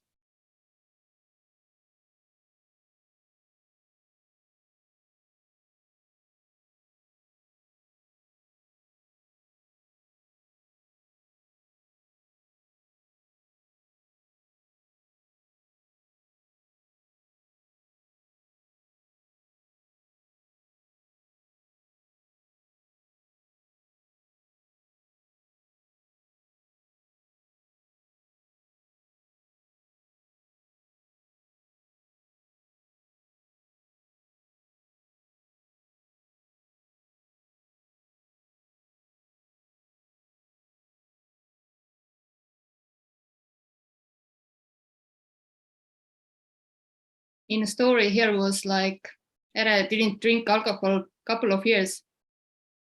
And then it was already the story and saying that, oh, it's 2 years or 2.5 years.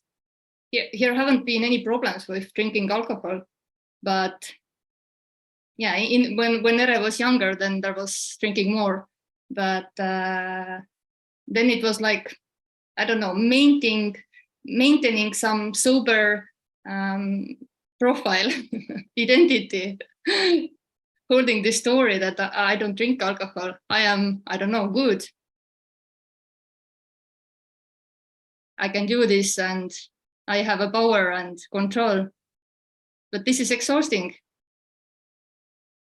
And these are the rules and boundaries, imaginary. But even in this, there is no choice to do it or not to do it.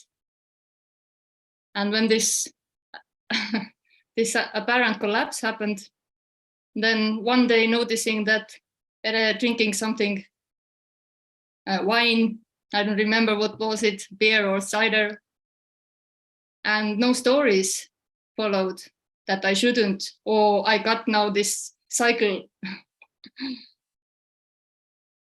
And yeah, the body seems to do what body is doing, and this body is preferring only one glass of wine, and it feels heavy in this body.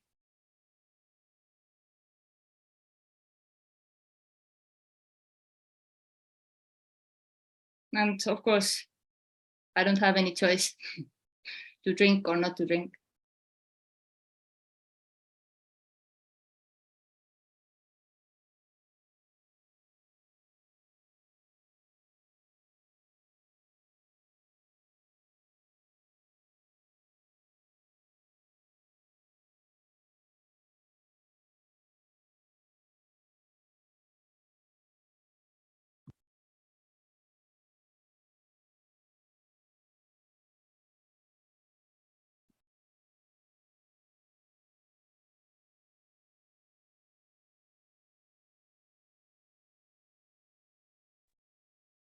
So can I ask, so after the collapse, is it that the commentary about whether drinking alcohol is good or bad, did the commentary go away, or was it still there, but you're able to ignore it completely? That's what I'm curious about. Thoughts stop, or you're able to ignore them? That's what I'm wondering. Yeah. Yeah. You are not able to ignore. Yeah, it is just what it is. And it's more like there is no commentary anymore that what's right, what's wrong, because no one knows what's right, what's wrong, what's good, what's bad. There are no opposites. It's just this drinking or not drinking, just what happens apparently. It's more than just the commentary. It's a whole energetic release that before there was an really embodied sense that this shouldn't be happening, that this is bad. It was more than just mental. So now it just seems to be a huge energetic release. There's no, it's hard to explain. Yeah. Nothing. So I guess, go ahead. I was just wondering, so I guess before, when you have the commentary, it comes with a feeling in the body also, right? Like this negative feeling, or maybe some sort of feeling in the gut that you would interpret as guilt. And so are you saying all of that goes away together with the commentary? Or does the feeling go away, but the commentary is still there? It all goes, and even if, let's say, a thought arises, like an old thought from conditioning, it just doesn't matter. Nothing's holding on to it. Nothing's claiming it to be my thought. So if it's just nothing. So it just doesn't even matter. And you no longer have any sort of bodily or somatic reactions to any thoughts whatsoever? So there's no thoughts, Well, I mean, actually. Oh, there's no thoughts. I see. Yeah, you know, like in a dream at night, there's seeming voices, and it's even harder to tell which voice is your thoughts in a nighttime dream and maybe what's coming from. But yeah, there's no actual inner or outer, and so what's a thought? You know, There's no actual thoughts. That's just the dream. So yeah, I guess I don't know the answer.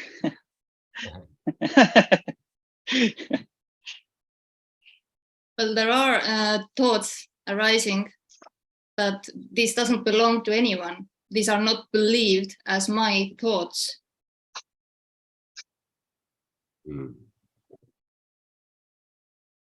I see. There is no position anymore. Who is saying that this is right or this is wrong, and from that the guilt and shame, whatever is arising.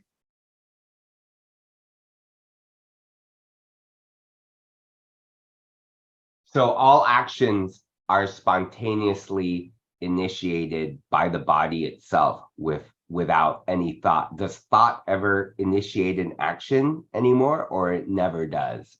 Like you don't even have a purely functional thought like, I need to go to the bathroom. Or does the body just automatically stand up and walk to it? Yeah, thoughts are an afterthought. The body will just go to the bathroom when it needs to go. Yeah. I mean, there's So been how about glimpses here going to the bathroom like that. Yeah. Oh, sorry, go for it. Your question. I would. So what happens when you're doing complex tasks that require some sort of cognitive functioning? How does that feel like?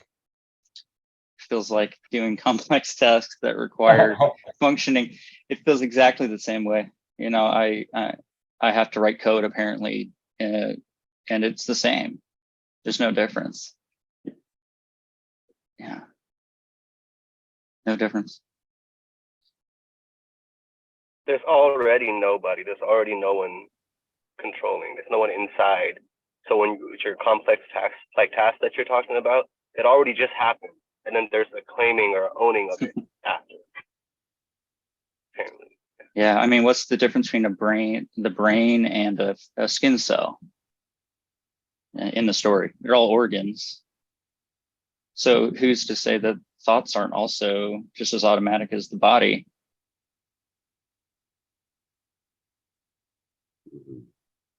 Even the thought of like, hey, there's somebody here.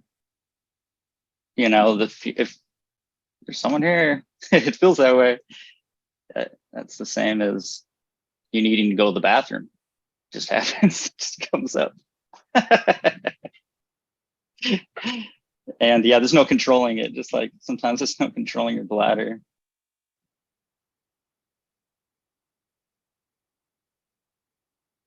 But then I guess there's a sense of agency that goes away, right? I mean, the feeling of being the doer, right? Which may, I guess, for most people may have been present before and is not present now, or like, I mean, that's what goes away, right? Sense of doership. Yeah. It seemed to be just all like a contracted sense in the body. It seemed to be cellular, actually, in a way. But that goes. Mm-hmm.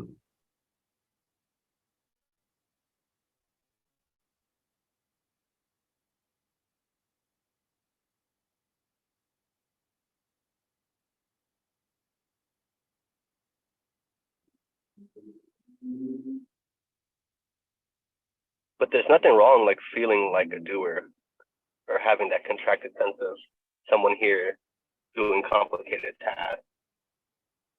Like there's no suggestion here that should fall away or that should go away. That's also this.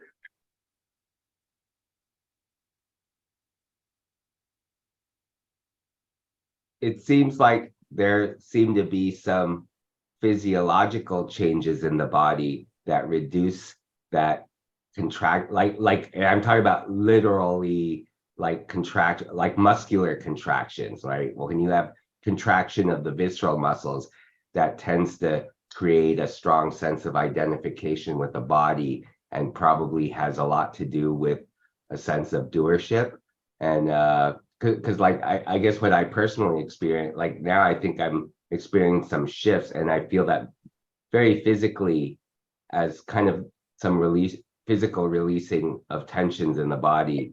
And it seems like that's very correlated to the sense of self, or the sense of being a person somehow. It is, yeah. Yeah. Yeah. Crazy, huh? But like, I certainly don't know that because there's no cause and effect. So it's equally as fucked up. And there's no muscles. Because when you wake up in the morning, you know, and you tore your ligament in a dream at night, you know, where's that ligament that was torn? So yeah, you really just cannot say, you can't connect the dots. You can't say because of A, then B. That may appear, it certainly seems to appear.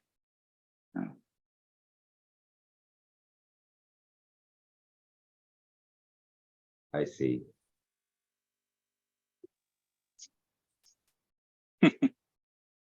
Yeah, it's crazy. And that's why you can't figure it out. No one can, the me can't figure it out. And it never will be able to. It's not there to even think. See, these things are just concepts and ideas and thoughts. And thought that there's a thought is a thought. There's really nothing. It's just nothing. So when you go to deep sleep, you know, you don't know what happens in deep sleep. It's just kind of like a blackouty, whoa. Yeah, and that's best way, I guess, is all there is. And then there seems to appear stuff.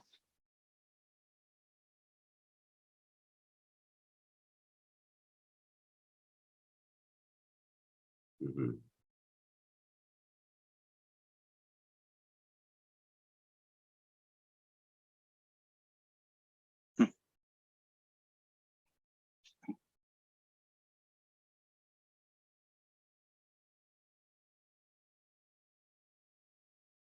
Sometimes it's crazy too. It's not always relaxing. No.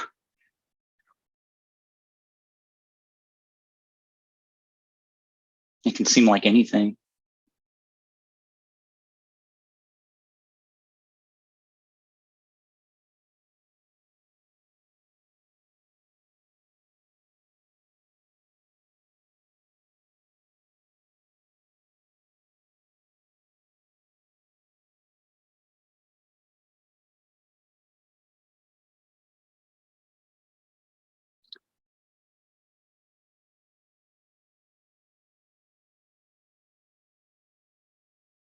It's what's longed for, apparently.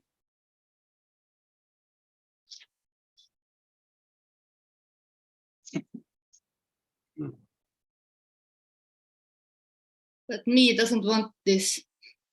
Me doesn't want to die. It gets so contracted when this is heard somehow. It will try to do whatever to survive. And from that, lots of fear is also arising. What if, what's going to happen, and so on. But the thing is, there isn't already you doing anything. So nothing changes.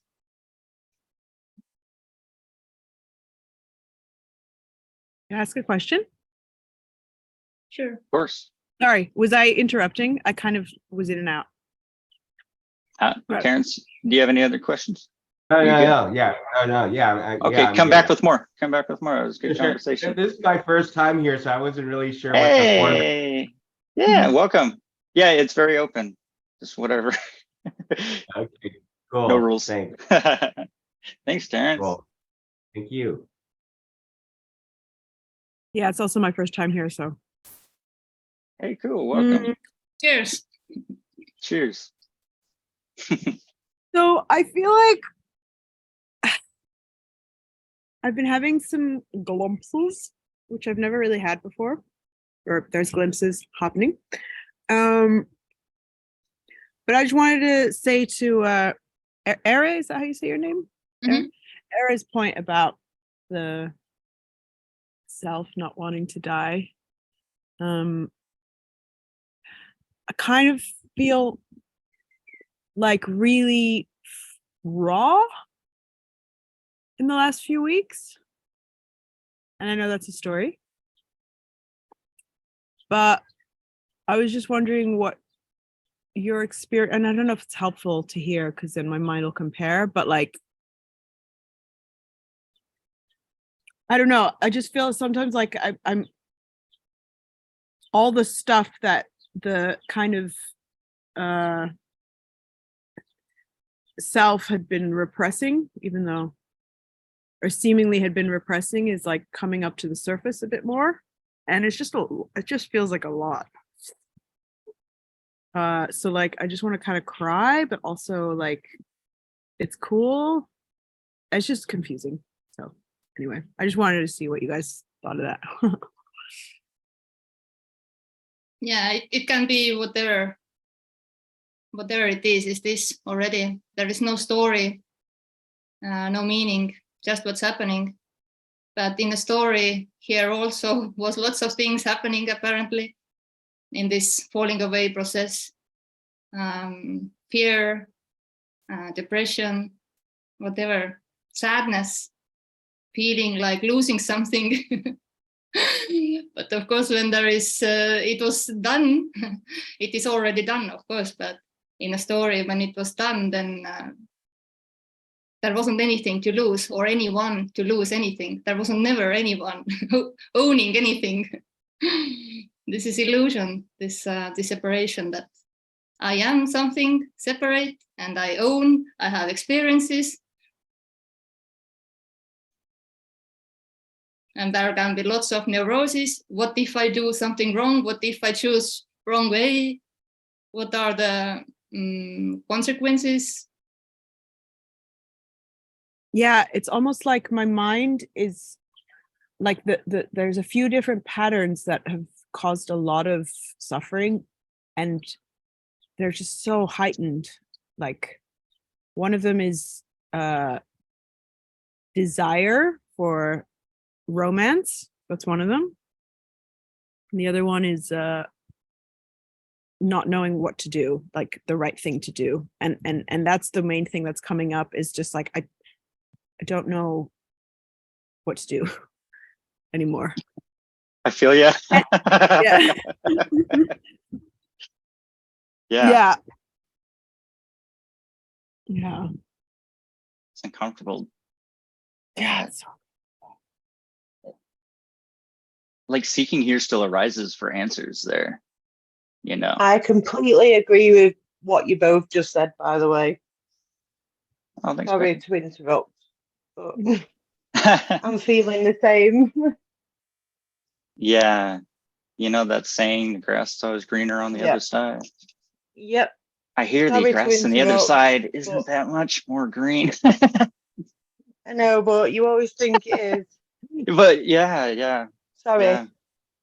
No, Carry on. yeah. I just wanted to say I'm feeling it. You can keep sharing, Rebecca, if you like.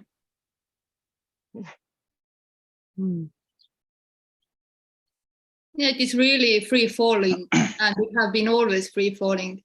Just there have been this illusion that I am something separate and doing and controlling. When this is collapsing, at least here it was very gradual. Yeah. So there is, in one point, it feels like everything is pointless. Everything is meaningless. What I'm going to do with my life, and so on. These kind of things. And nothing to hold on, because no crown, no solid crown, no knowing, just free fall. Yeah. And unknowingness is the most fearful thing for the me, because me is the knower and me wants to know. But this can't be known. Yeah, it's like the scariest thing, but then because it's the scariest thing, the most liberating thing too, when there's like a seeing, or that I don't need to know, you know, it's like, it's almost like the level of fear is like congruent with the level of freedom or something. I don't know. Yeah. Fuck yeah. It's Yeah. over. It's over. So, so what are you talking about? Answers. There's no answers. There's no stable ground. It's actually free fall. Answers appear in free fall, though, apparently. Until you look out the window in your free falling house and see that everything is actually just, who knows, it's just this, right? Yeah. But damn, I feel you. I'm just quite a lot. It's just sad. Like, it's like, oh, it's all the, and I've done a lot of I've been on the kind of spiritual path for a long time. So I've done a lot of inquiry and different practices, but there's something about what's happening now that is very no going back kind of thing. I don't know what it is. I don't know. Yeah. You guys might know. No. Or might not know. There's an audio clip I recorded last night. I might release it. And in it, I just remember the words like, hey, you don't want to know the answer to that last question. I promise. Because the answer is there's no answer. There's no answer. There really is none. Yeah. And that's not even an answer. So what's that? Yeah, there's not. Okay. He's like, me doesn't want that, maybe, apparently. Yeah. And sometimes it's this abject terror of seriously though, what the fuck? Seriously though, really, it's not it's really not real. Oh, so insane. So it's nice to be here. Yeah, it's kind of like you explode so hard. It's all a story. You explode so hard and fast sometimes that it's just done. And so all of a sudden there wasn't even pain or anything. And all of a sudden everything's completely unexplainable. And you can somehow feel that in every story of your being, whatever that means. But yeah, here it hasn't seemed that way. It's seemed to go very slowly. But either way, those are the same things when there's no time. Time's just another seeming aspect of this undefinable. Yes.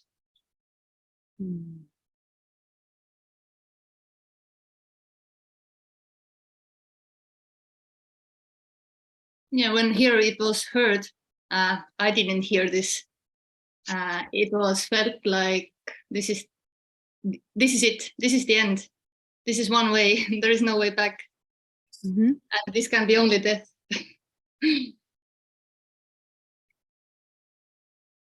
Yeah. But things don't go. It's not like everything goes away, right? You still prefer one food over the other, maybe. Yeah.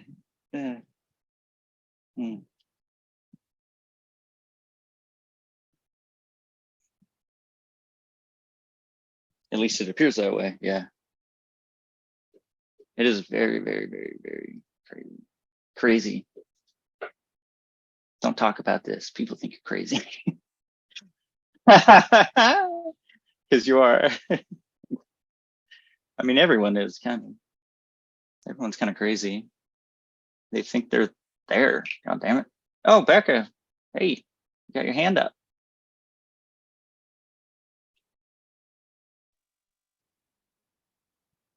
I was wondering if one of you could speak about when Emerson says death and aliveness is the same.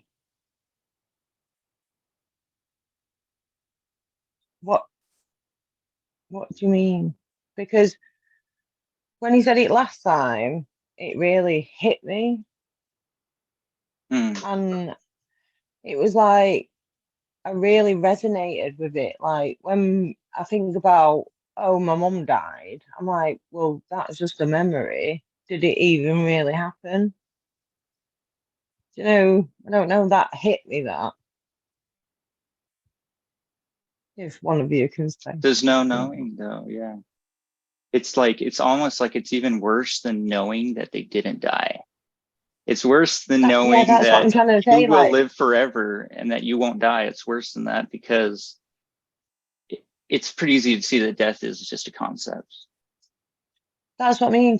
I want someone to go into it as in, like, people say you're not going to die because you're not even alive as a person. Like, Yeah, if yeah, someone it's could kind impossible.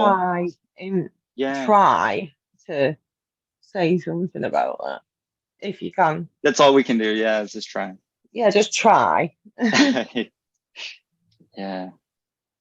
Difference between why is death and aliveness the same? Or...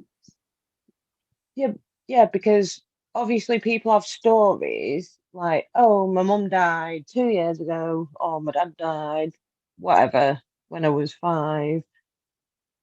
And then you're not really alive. It's just aliveness, and it's just this. You know what I'm trying to say? Yeah. Yes. So it's just a story. Yes. And then And that's a it's like, story. you're not going to die. You're not going to die because it's just this. It's just this. Everything else is a story. Yeah.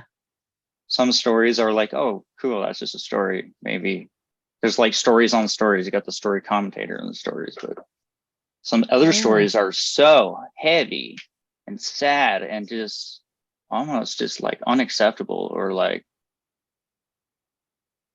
inhumane, you know, these certain stories. But I always hear Emerson they're stories say, like, though. They're just stories. The relief in knowing that there's no death because there's no Life. person. Yeah, there's no person, no single person. So it's like you're not going to die. I don't know. There's no Something he death said the because other there's no week, life. it really hit me. Like, it was like boom. Wow. It's I don't unsettling though, know. huh? Yeah, and it's like, Not in a bad or good way necessarily, but yeah, it was like, yeah. I don't know, something. I don't know. Steve, have you got anything to say about that? Because I know you talk about stuff like that. Do you know what I'm trying to explain? Well, I've heard about some of this.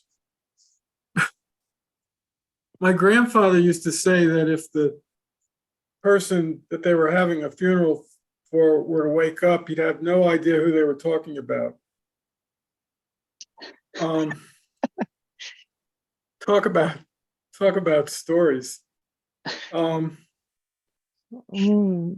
think we build these huge constructs of beliefs and of stories about what death is, what life is, and then we take that and we hang on to it. When it's challenged, there's fear.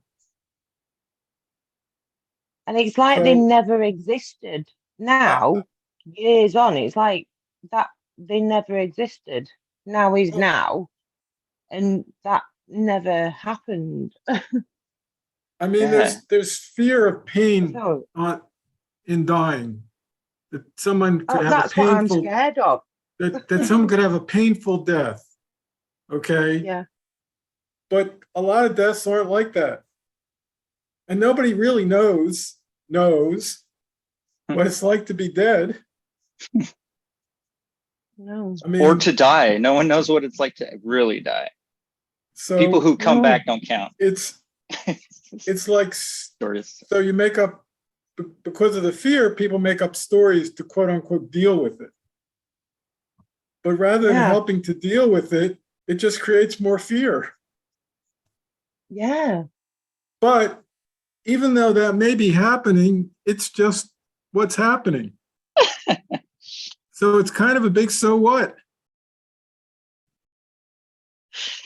I actually saw for that moment, I saw what was being said.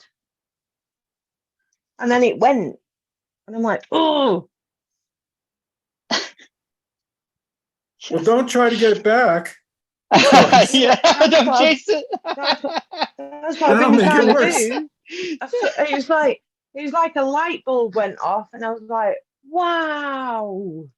And then it just fucked off. And now I'm like stuck again. No. Now you're just telling stories.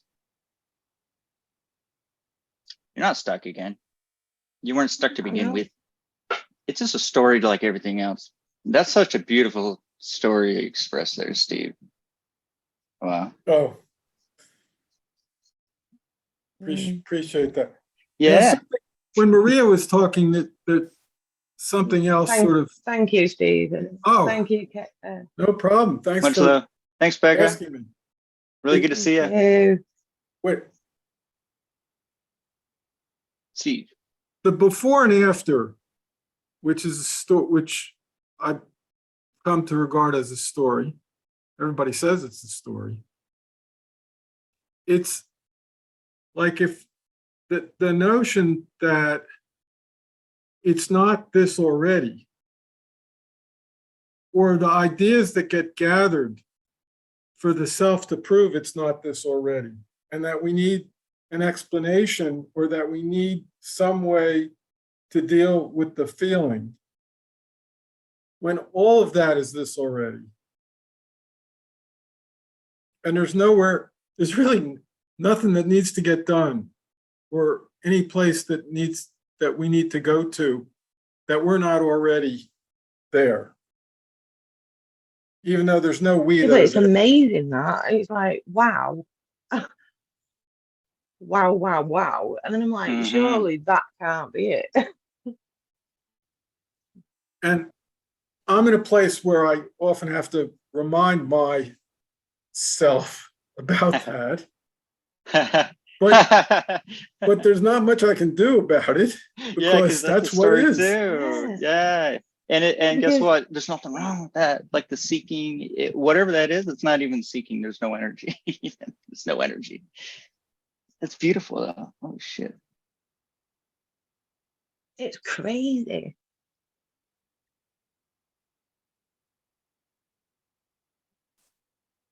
Yeah, so it's worse. So no one dies. Everyone, it's okay. And, that's the best thing you've ever said. Bad news is no one's alive. Not even alive. That's a concept. Like that's another position. Yeah. It's kind of like getting sucked into a black hole in science terms. It just seems like in science, at least, the story is like, it's just completely unknown what happens if like you get sucked into a black hole. There's all kinds of stories, but it's like getting sucked into infinity. What is that? Yeah, but I feel like I'm at the stage where like I'm in, out, shake it all about. like, I just want it to stick. Well, there's no stages. Where you guys seem, well, not you guys, because there's no you guys, but I just feel like I keep seeing or resonating with it completely, and then it just sucks me back in.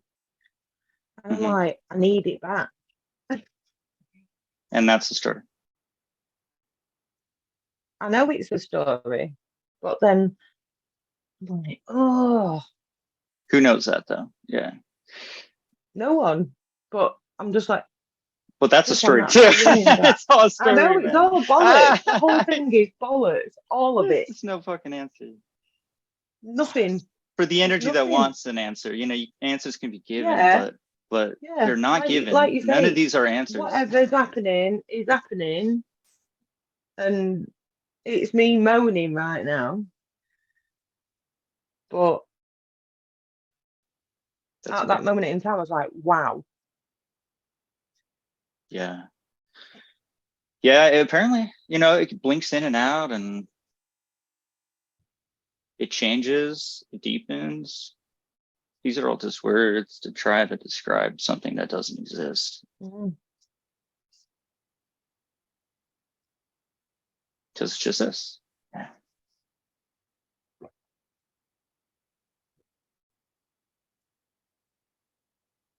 Mad.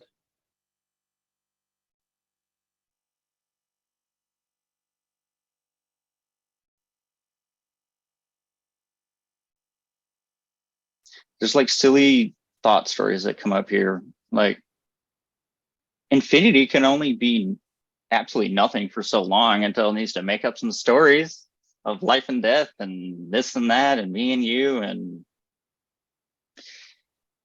yeah. Yes.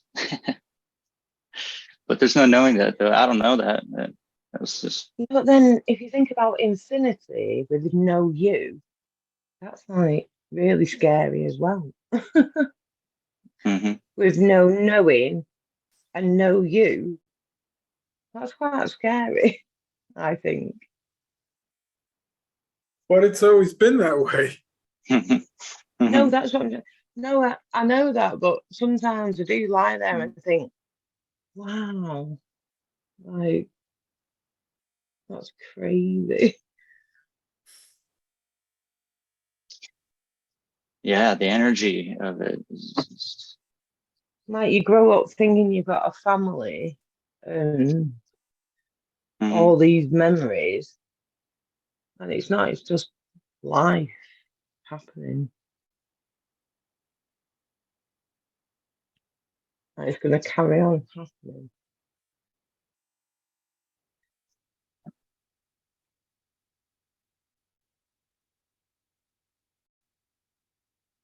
Doesn't happen with you, life. Yeah, it just is going to happen. Never you, no you. Never going to be you. There's no maintenance for it. Like zero, like sub-zero maintenance or whatever, like absolute zero. Science has there's all these science things in my head put there, but like it's scary because absolute zero is unknown entirely. It's that one thing that's never been explored and come back to report on when you get sucked in a black hole. Yeah, it's over. No one can ever say in the anything story. about it. That's just a story. It's just a story. It's already done. So we're just yeah. Steve, I liked what you said. Because like stories makes up stories to help other stories be less scared or more comfortable, like this story of life after death. If there's life, then there better fucking be life after death. And so you got to start these stories, and I love the ancient stories of when language was first invented or discovered, and it's another just beautiful story. And Emerson's the tale that he's gone into on how meaningless the sounds are that make up words. It's incredible when you think about when we say that there's meaning in these words, what does that mean to us? Well, it's, we see particularity based on a word that identifies a so-called thing. But that so-called thing, if you look at its attributes and you look at all what makes up that thing, it's just a bunch of qualities that are described by other words. It's the color, it's the shape, it's the size compared to other sizes. And all those things make up a relatively false differentiation that's not there. And also the fact that in another language, it's a completely different word. Yes. It's quite telling. Yes. It's like, where did them words come from? Nowhere at all. Because they're not there, remember. Amazing. Ever since I was young, I'd be like, how can there be so many different languages and everyone's learned them? Who brought them words out? How is that possible? It's not possible to me. Yeah, and then you stack meaning on it. And Yeah. I guess what do you have to do? You have to like make a word called meaning first. What's that? Oh, this concept. Yeah.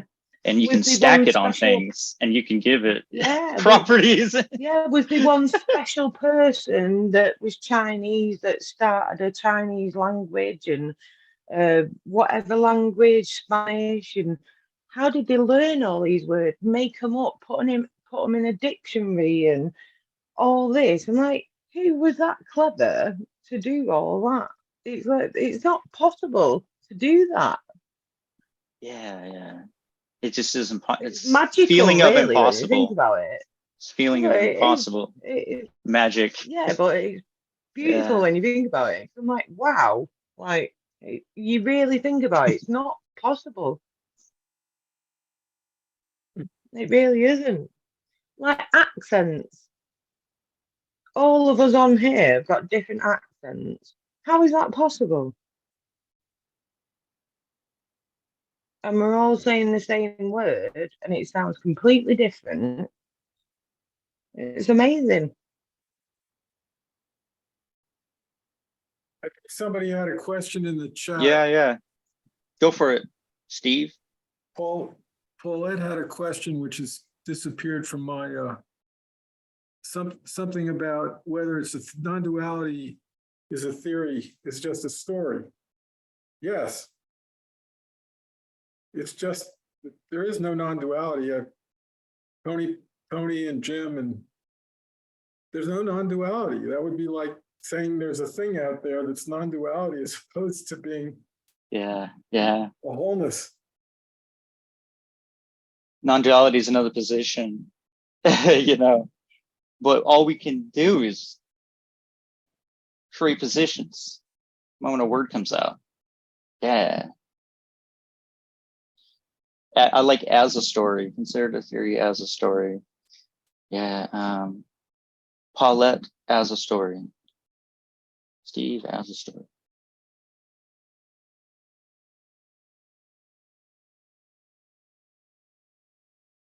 Yeah, the me is the concept, so it can only perceive things as concepts. And hearing this, it hears that this is another concept, as I don't know, advaita, whatever different teachings are. This isn't the teaching. This doesn't have any agenda. This is nothing. Nothing being everything, apparently. It's just expression of what is. And there is only what is. And what is unknowable. So it's not a thing, non-duality. There isn't anything called or thing as a radical non-duality. It's just label, empty label describing this that can't be described or experienced.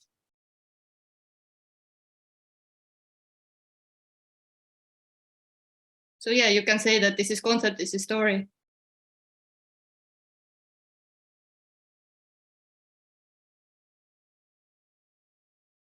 There's also no stories. Sorry to break that one to you.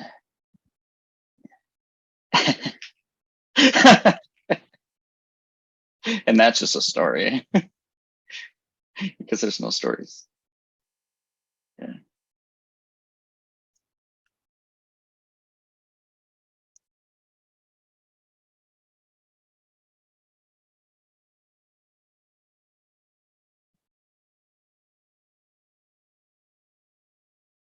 Just what is. It's done. So it is like birth and death simultaneously.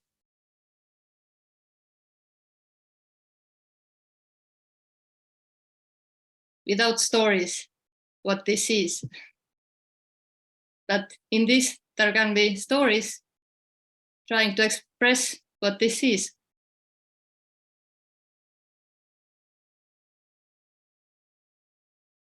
That this can't be taught, this can't be learned, because there is no one. No one separate to learn, to teach. The non-duality teachings are duality. This isn't the teaching. This isn't the belief.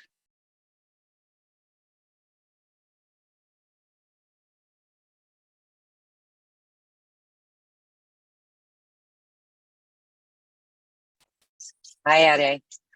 Hi. Hi. You know how like the what is it? Advaita something or other. There's another name that goes with it, but they'll be saying something like there's no you, but you need to practice and meditate. And it's like, well, who's going to do that? There is no doer, but you're telling me to go do something. I'm a little confused. This is so fucking confusing for the seeker. Yes, I know. But at least then it's heard that, oh, I can do something. Yes. Yes. Even more stories what I can do. Yeah, like it's a solution, there's a solution. This is a problem. There's a problem, and we need to figure out how to solve this problem, as if that could happen, Exactly. So, it's just merry-go-around. Yeah. Endlessly. Yeah. Thought I'd say hi. Hi.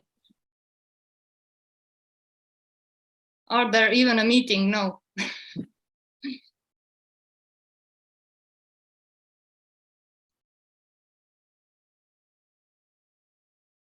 And Paulette also wrote that, yes, not a whole lot to say about that, but thank you. Yeah, we can say this is it and meeting is over, bye. And whatever is happening apparently in this, your called seeming life, everything is just what is. It doesn't happen with you, it doesn't happen with anyone. It's completely empty, without any meaning and purpose. Just what is. Just what's happening apparently.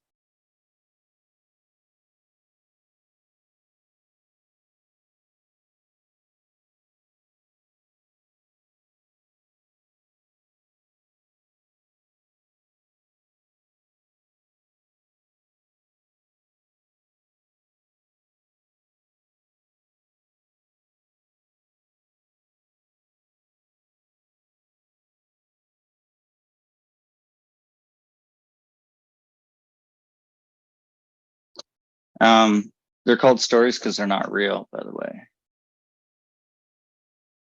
So you can't even hold on to the stories.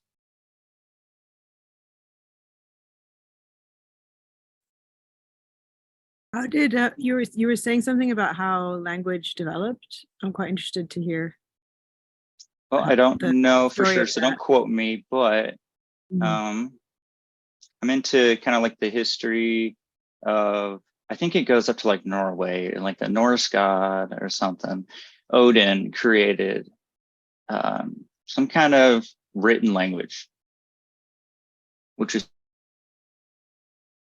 I guess that didn't exist before that, whenever this was. And that's a story, right? In a story. It's a fairy tale and a story like Odin. We don't know for sure if he's there, right? But the way stories work up there is they don't really keep track of history like they do. Normally, they just pass down stories.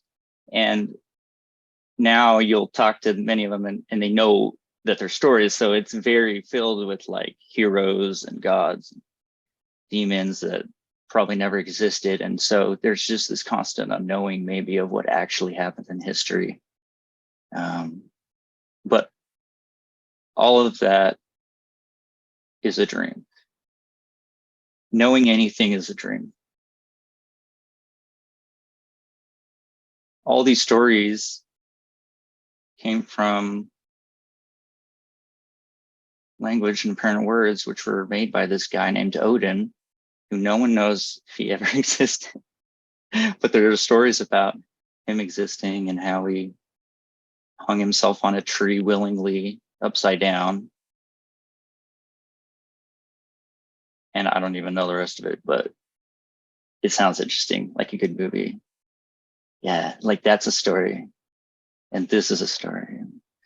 But there's no stories. There's no stories. It's just this, damn it. With stories, man. Nordic mythology, yes. Thanks, Gunver. guys wanna Ragnar see- Lothbrok. Sorry, yes. I was just reading the comments. What's that? No, I just thought my view is really pretty and I wanted to show you guys. Yeah.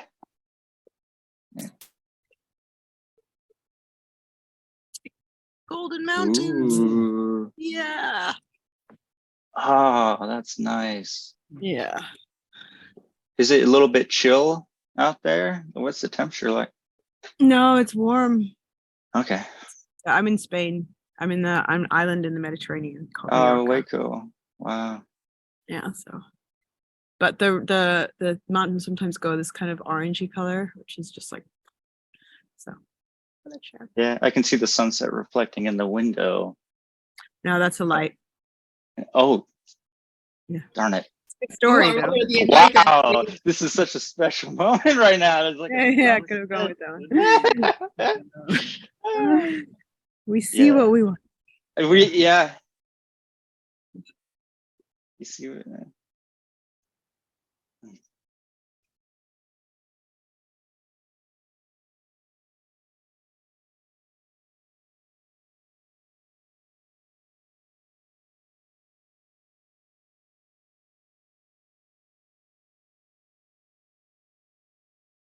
Hey, Rosa, welcome.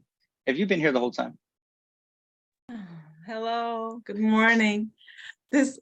Maria, thanks for sharing. So lovely. I was like just chilling, and then you shared this. Wow. And I was like, wow.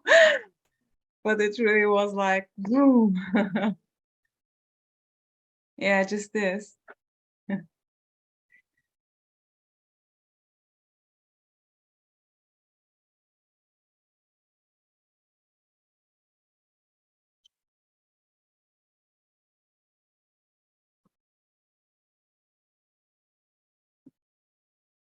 No more existential crisis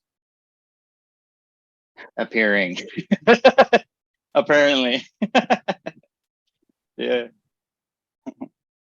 It's like that's something that was taught to you, that you exist. And so then existential crisis comes up of like, why do I fucking exist? But man, those are just words. Like, what is that really?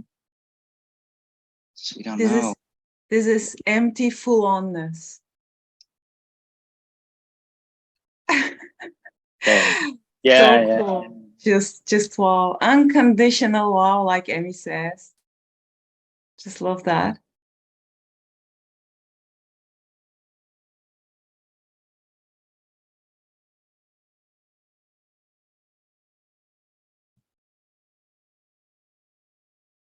Axel says, it is not this.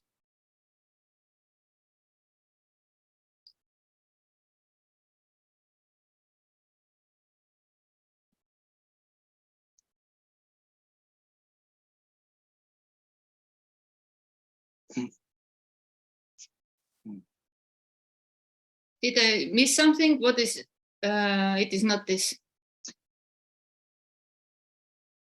You didn't miss anything.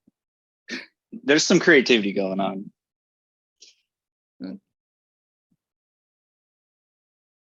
It is not this. Yeah, sure. Like you could say whatever you want. It is what it is. Yeah. You can add a knot. You can add two knots. It's like logic. There's some logic thing, or two knots equal a knot is a same as a whole. Yeah. But there's really none of that though, really. That's duality, apparently.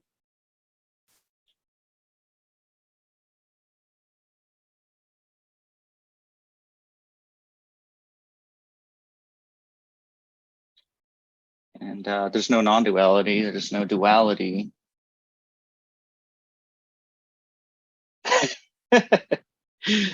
Knock, knock. Not. Who's there? Hmm.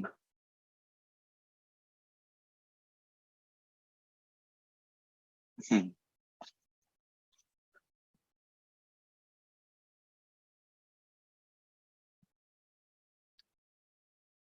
Exactly. Who's It's asking?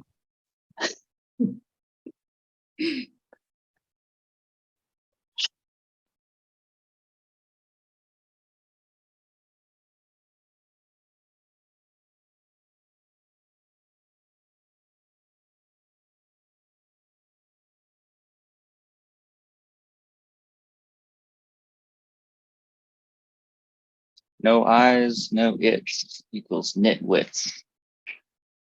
I like it. I like it. Yeah.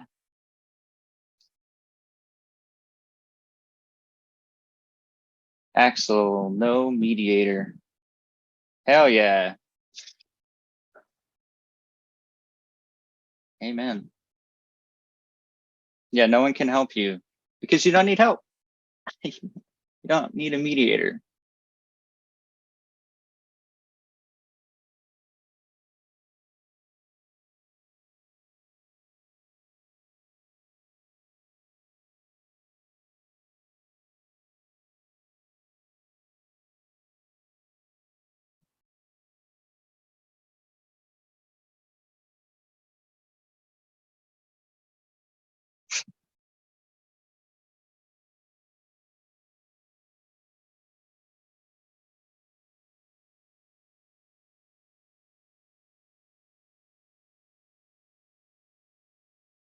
Oh, did I say that wrong?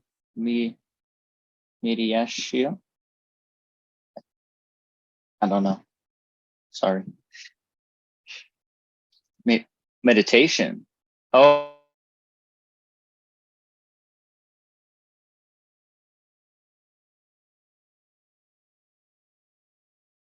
Casey, we don't hear you. Yeah, there is no one who is meditating. The meditation may happen, but no one's doing this.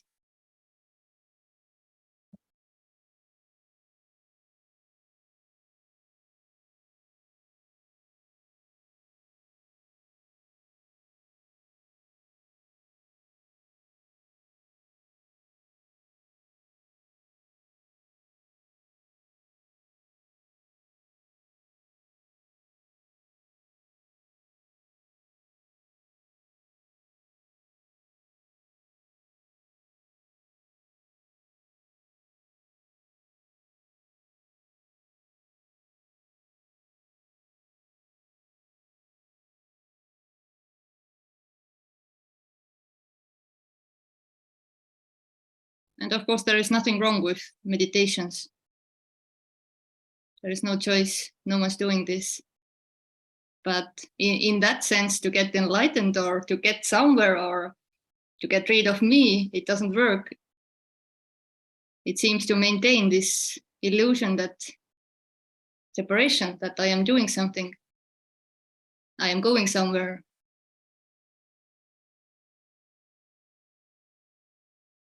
No? Axel, why? Why that? What's the proof?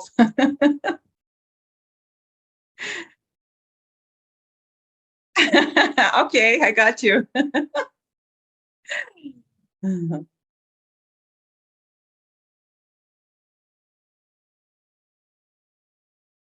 Yeah, this is suggestion that there is no one, so no one can die.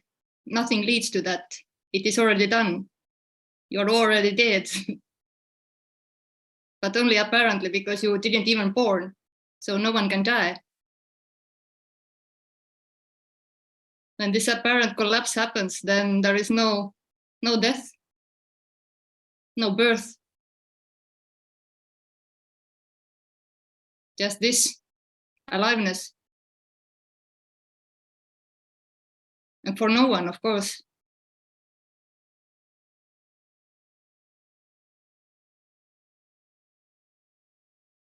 me is longing for this or looking for this or seeking this to get liberated, to get experience this freedom. But this is impossible because there is already no one, no experiencer. This is merry go around, maintaining this illusion, this continuity that I am existing. Me doesn't want to die.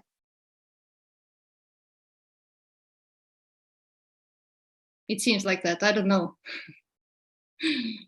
Because I don't see how the me could want this, because this is the end. This is the death of the experiencer.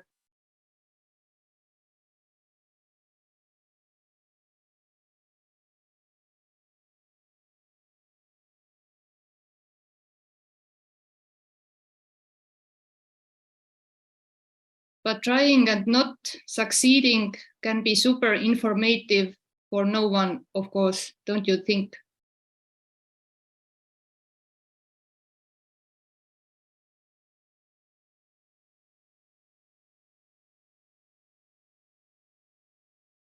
No, I don't think.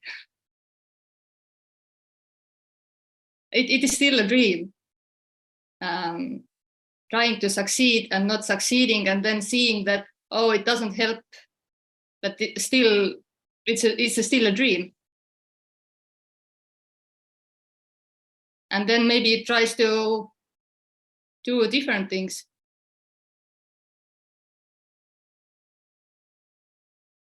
It seems to be this seeking energy that is running around until there is fuel, or it is fueled with different activities, searching. But when it's this constantly banging your head to the wall, that this is it, there is nothing else, only this, no beyond, nothing to get, nothing to reach, nothing to gain.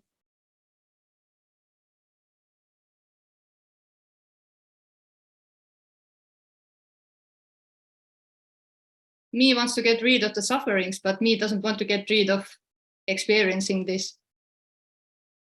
So it's this, I don't know, game, hide and seek, trying to get this, then getting contracted, not wanting this, not wanting to die. Then maybe listening this message a couple of months, then going away, trying to do something, then it doesn't work, then back here.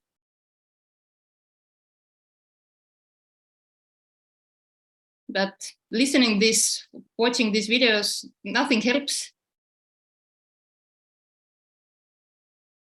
Because there's already no one to be helped.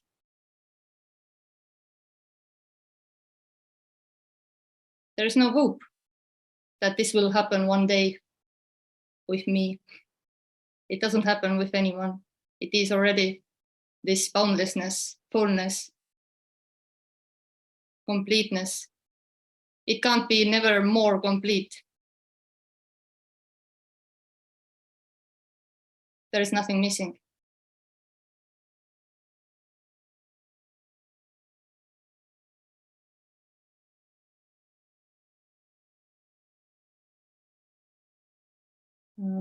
Please address is seeing, doing. I don't know, seeing, doing are just what's apparently happening. No one's seeing, no one's doing.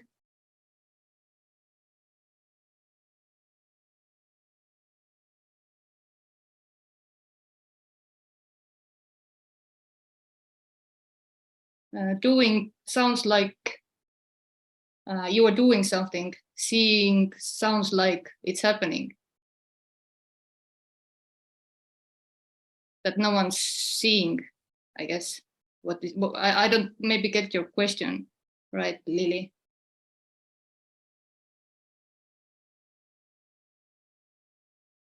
Steve, can you add to it something? Please address is seeing a doing.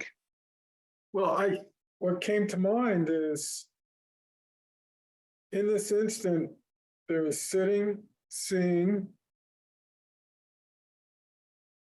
hearing, although there's nothing really being heard from anyone except myself right now. And all of that is doing, and none of it's separate from each other.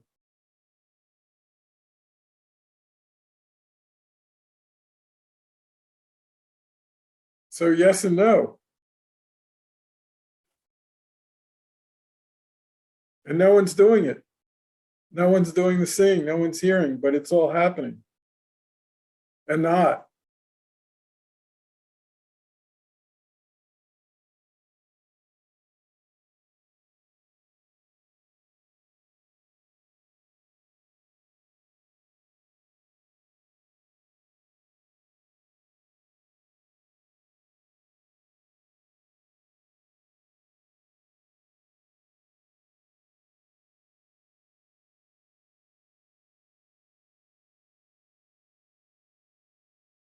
Yeah, there is no one doing the seeing, just seeing happening.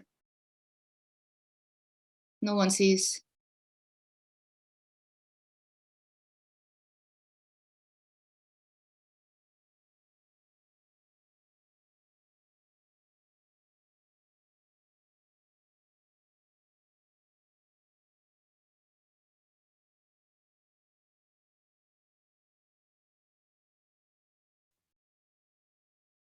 I think Alan Watts have said, looking to universe is like looking yourself.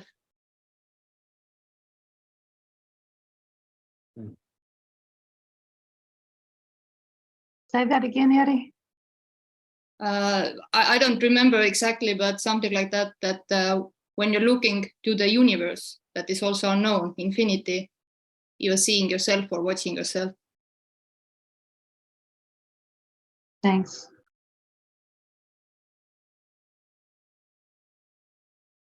It's totally unknown. Totally unknown.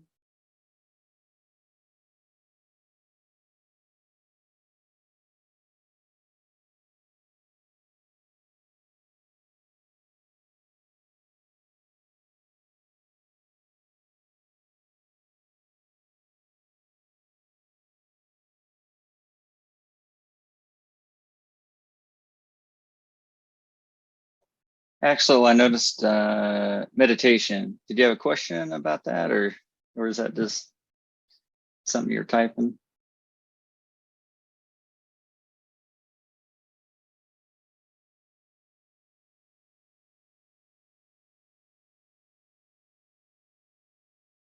Happening. Yeah, yeah. Yeah. I tried in the story like 2 weeks ago, I tried meditating. I didn't meditate much in the story previous, a little bit, but I was trying to do it just to relax because I was like feeling stressed out. And I could no longer do it. I just felt like stupid. It's like, crap, what do I do again? Like, what? Yeah, it was just the weirdest thing. It's just the weirdest thing. Yeah. Then my mind melted into the universe and I became one with all. Hey, one moment, someone's knocking on my door. And the next time Casey gets stressed, he should call me instead of meditating. Sweet.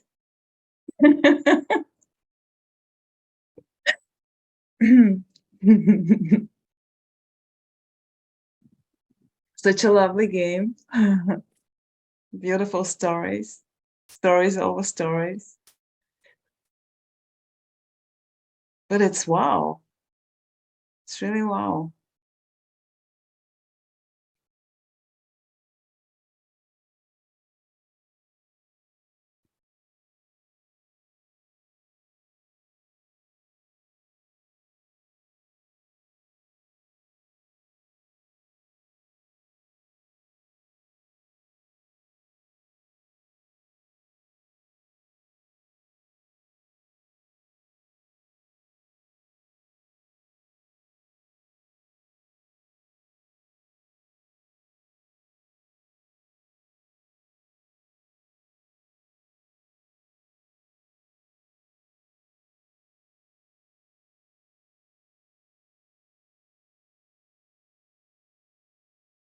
But of course, it's everything. It can be ordinary, extraordinary, very, I don't know, blank or plain. I don't know what is the right word in English. Whatever it is this. And it can be intense, wow. It can be whatever. It's everything. What are we talking about? Nothing. Actually, we're not talking. No. Yeah.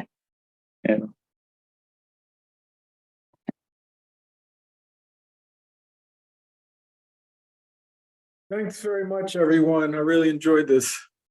Thanks, Steve. Appreciate it. Gotta go. Take care. Thanks so much. Bye-bye. Bye.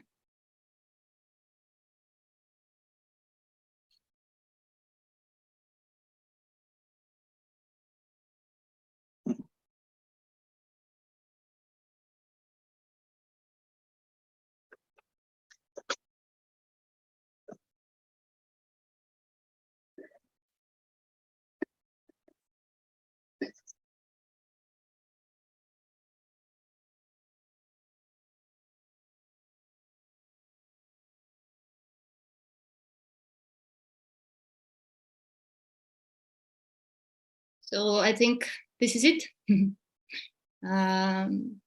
Thank you everyone for coming. Beautiful meeting apparently. Yeah, it was awesome. Thank you guys. Thank you. Thanks for all the awesome questions and everything.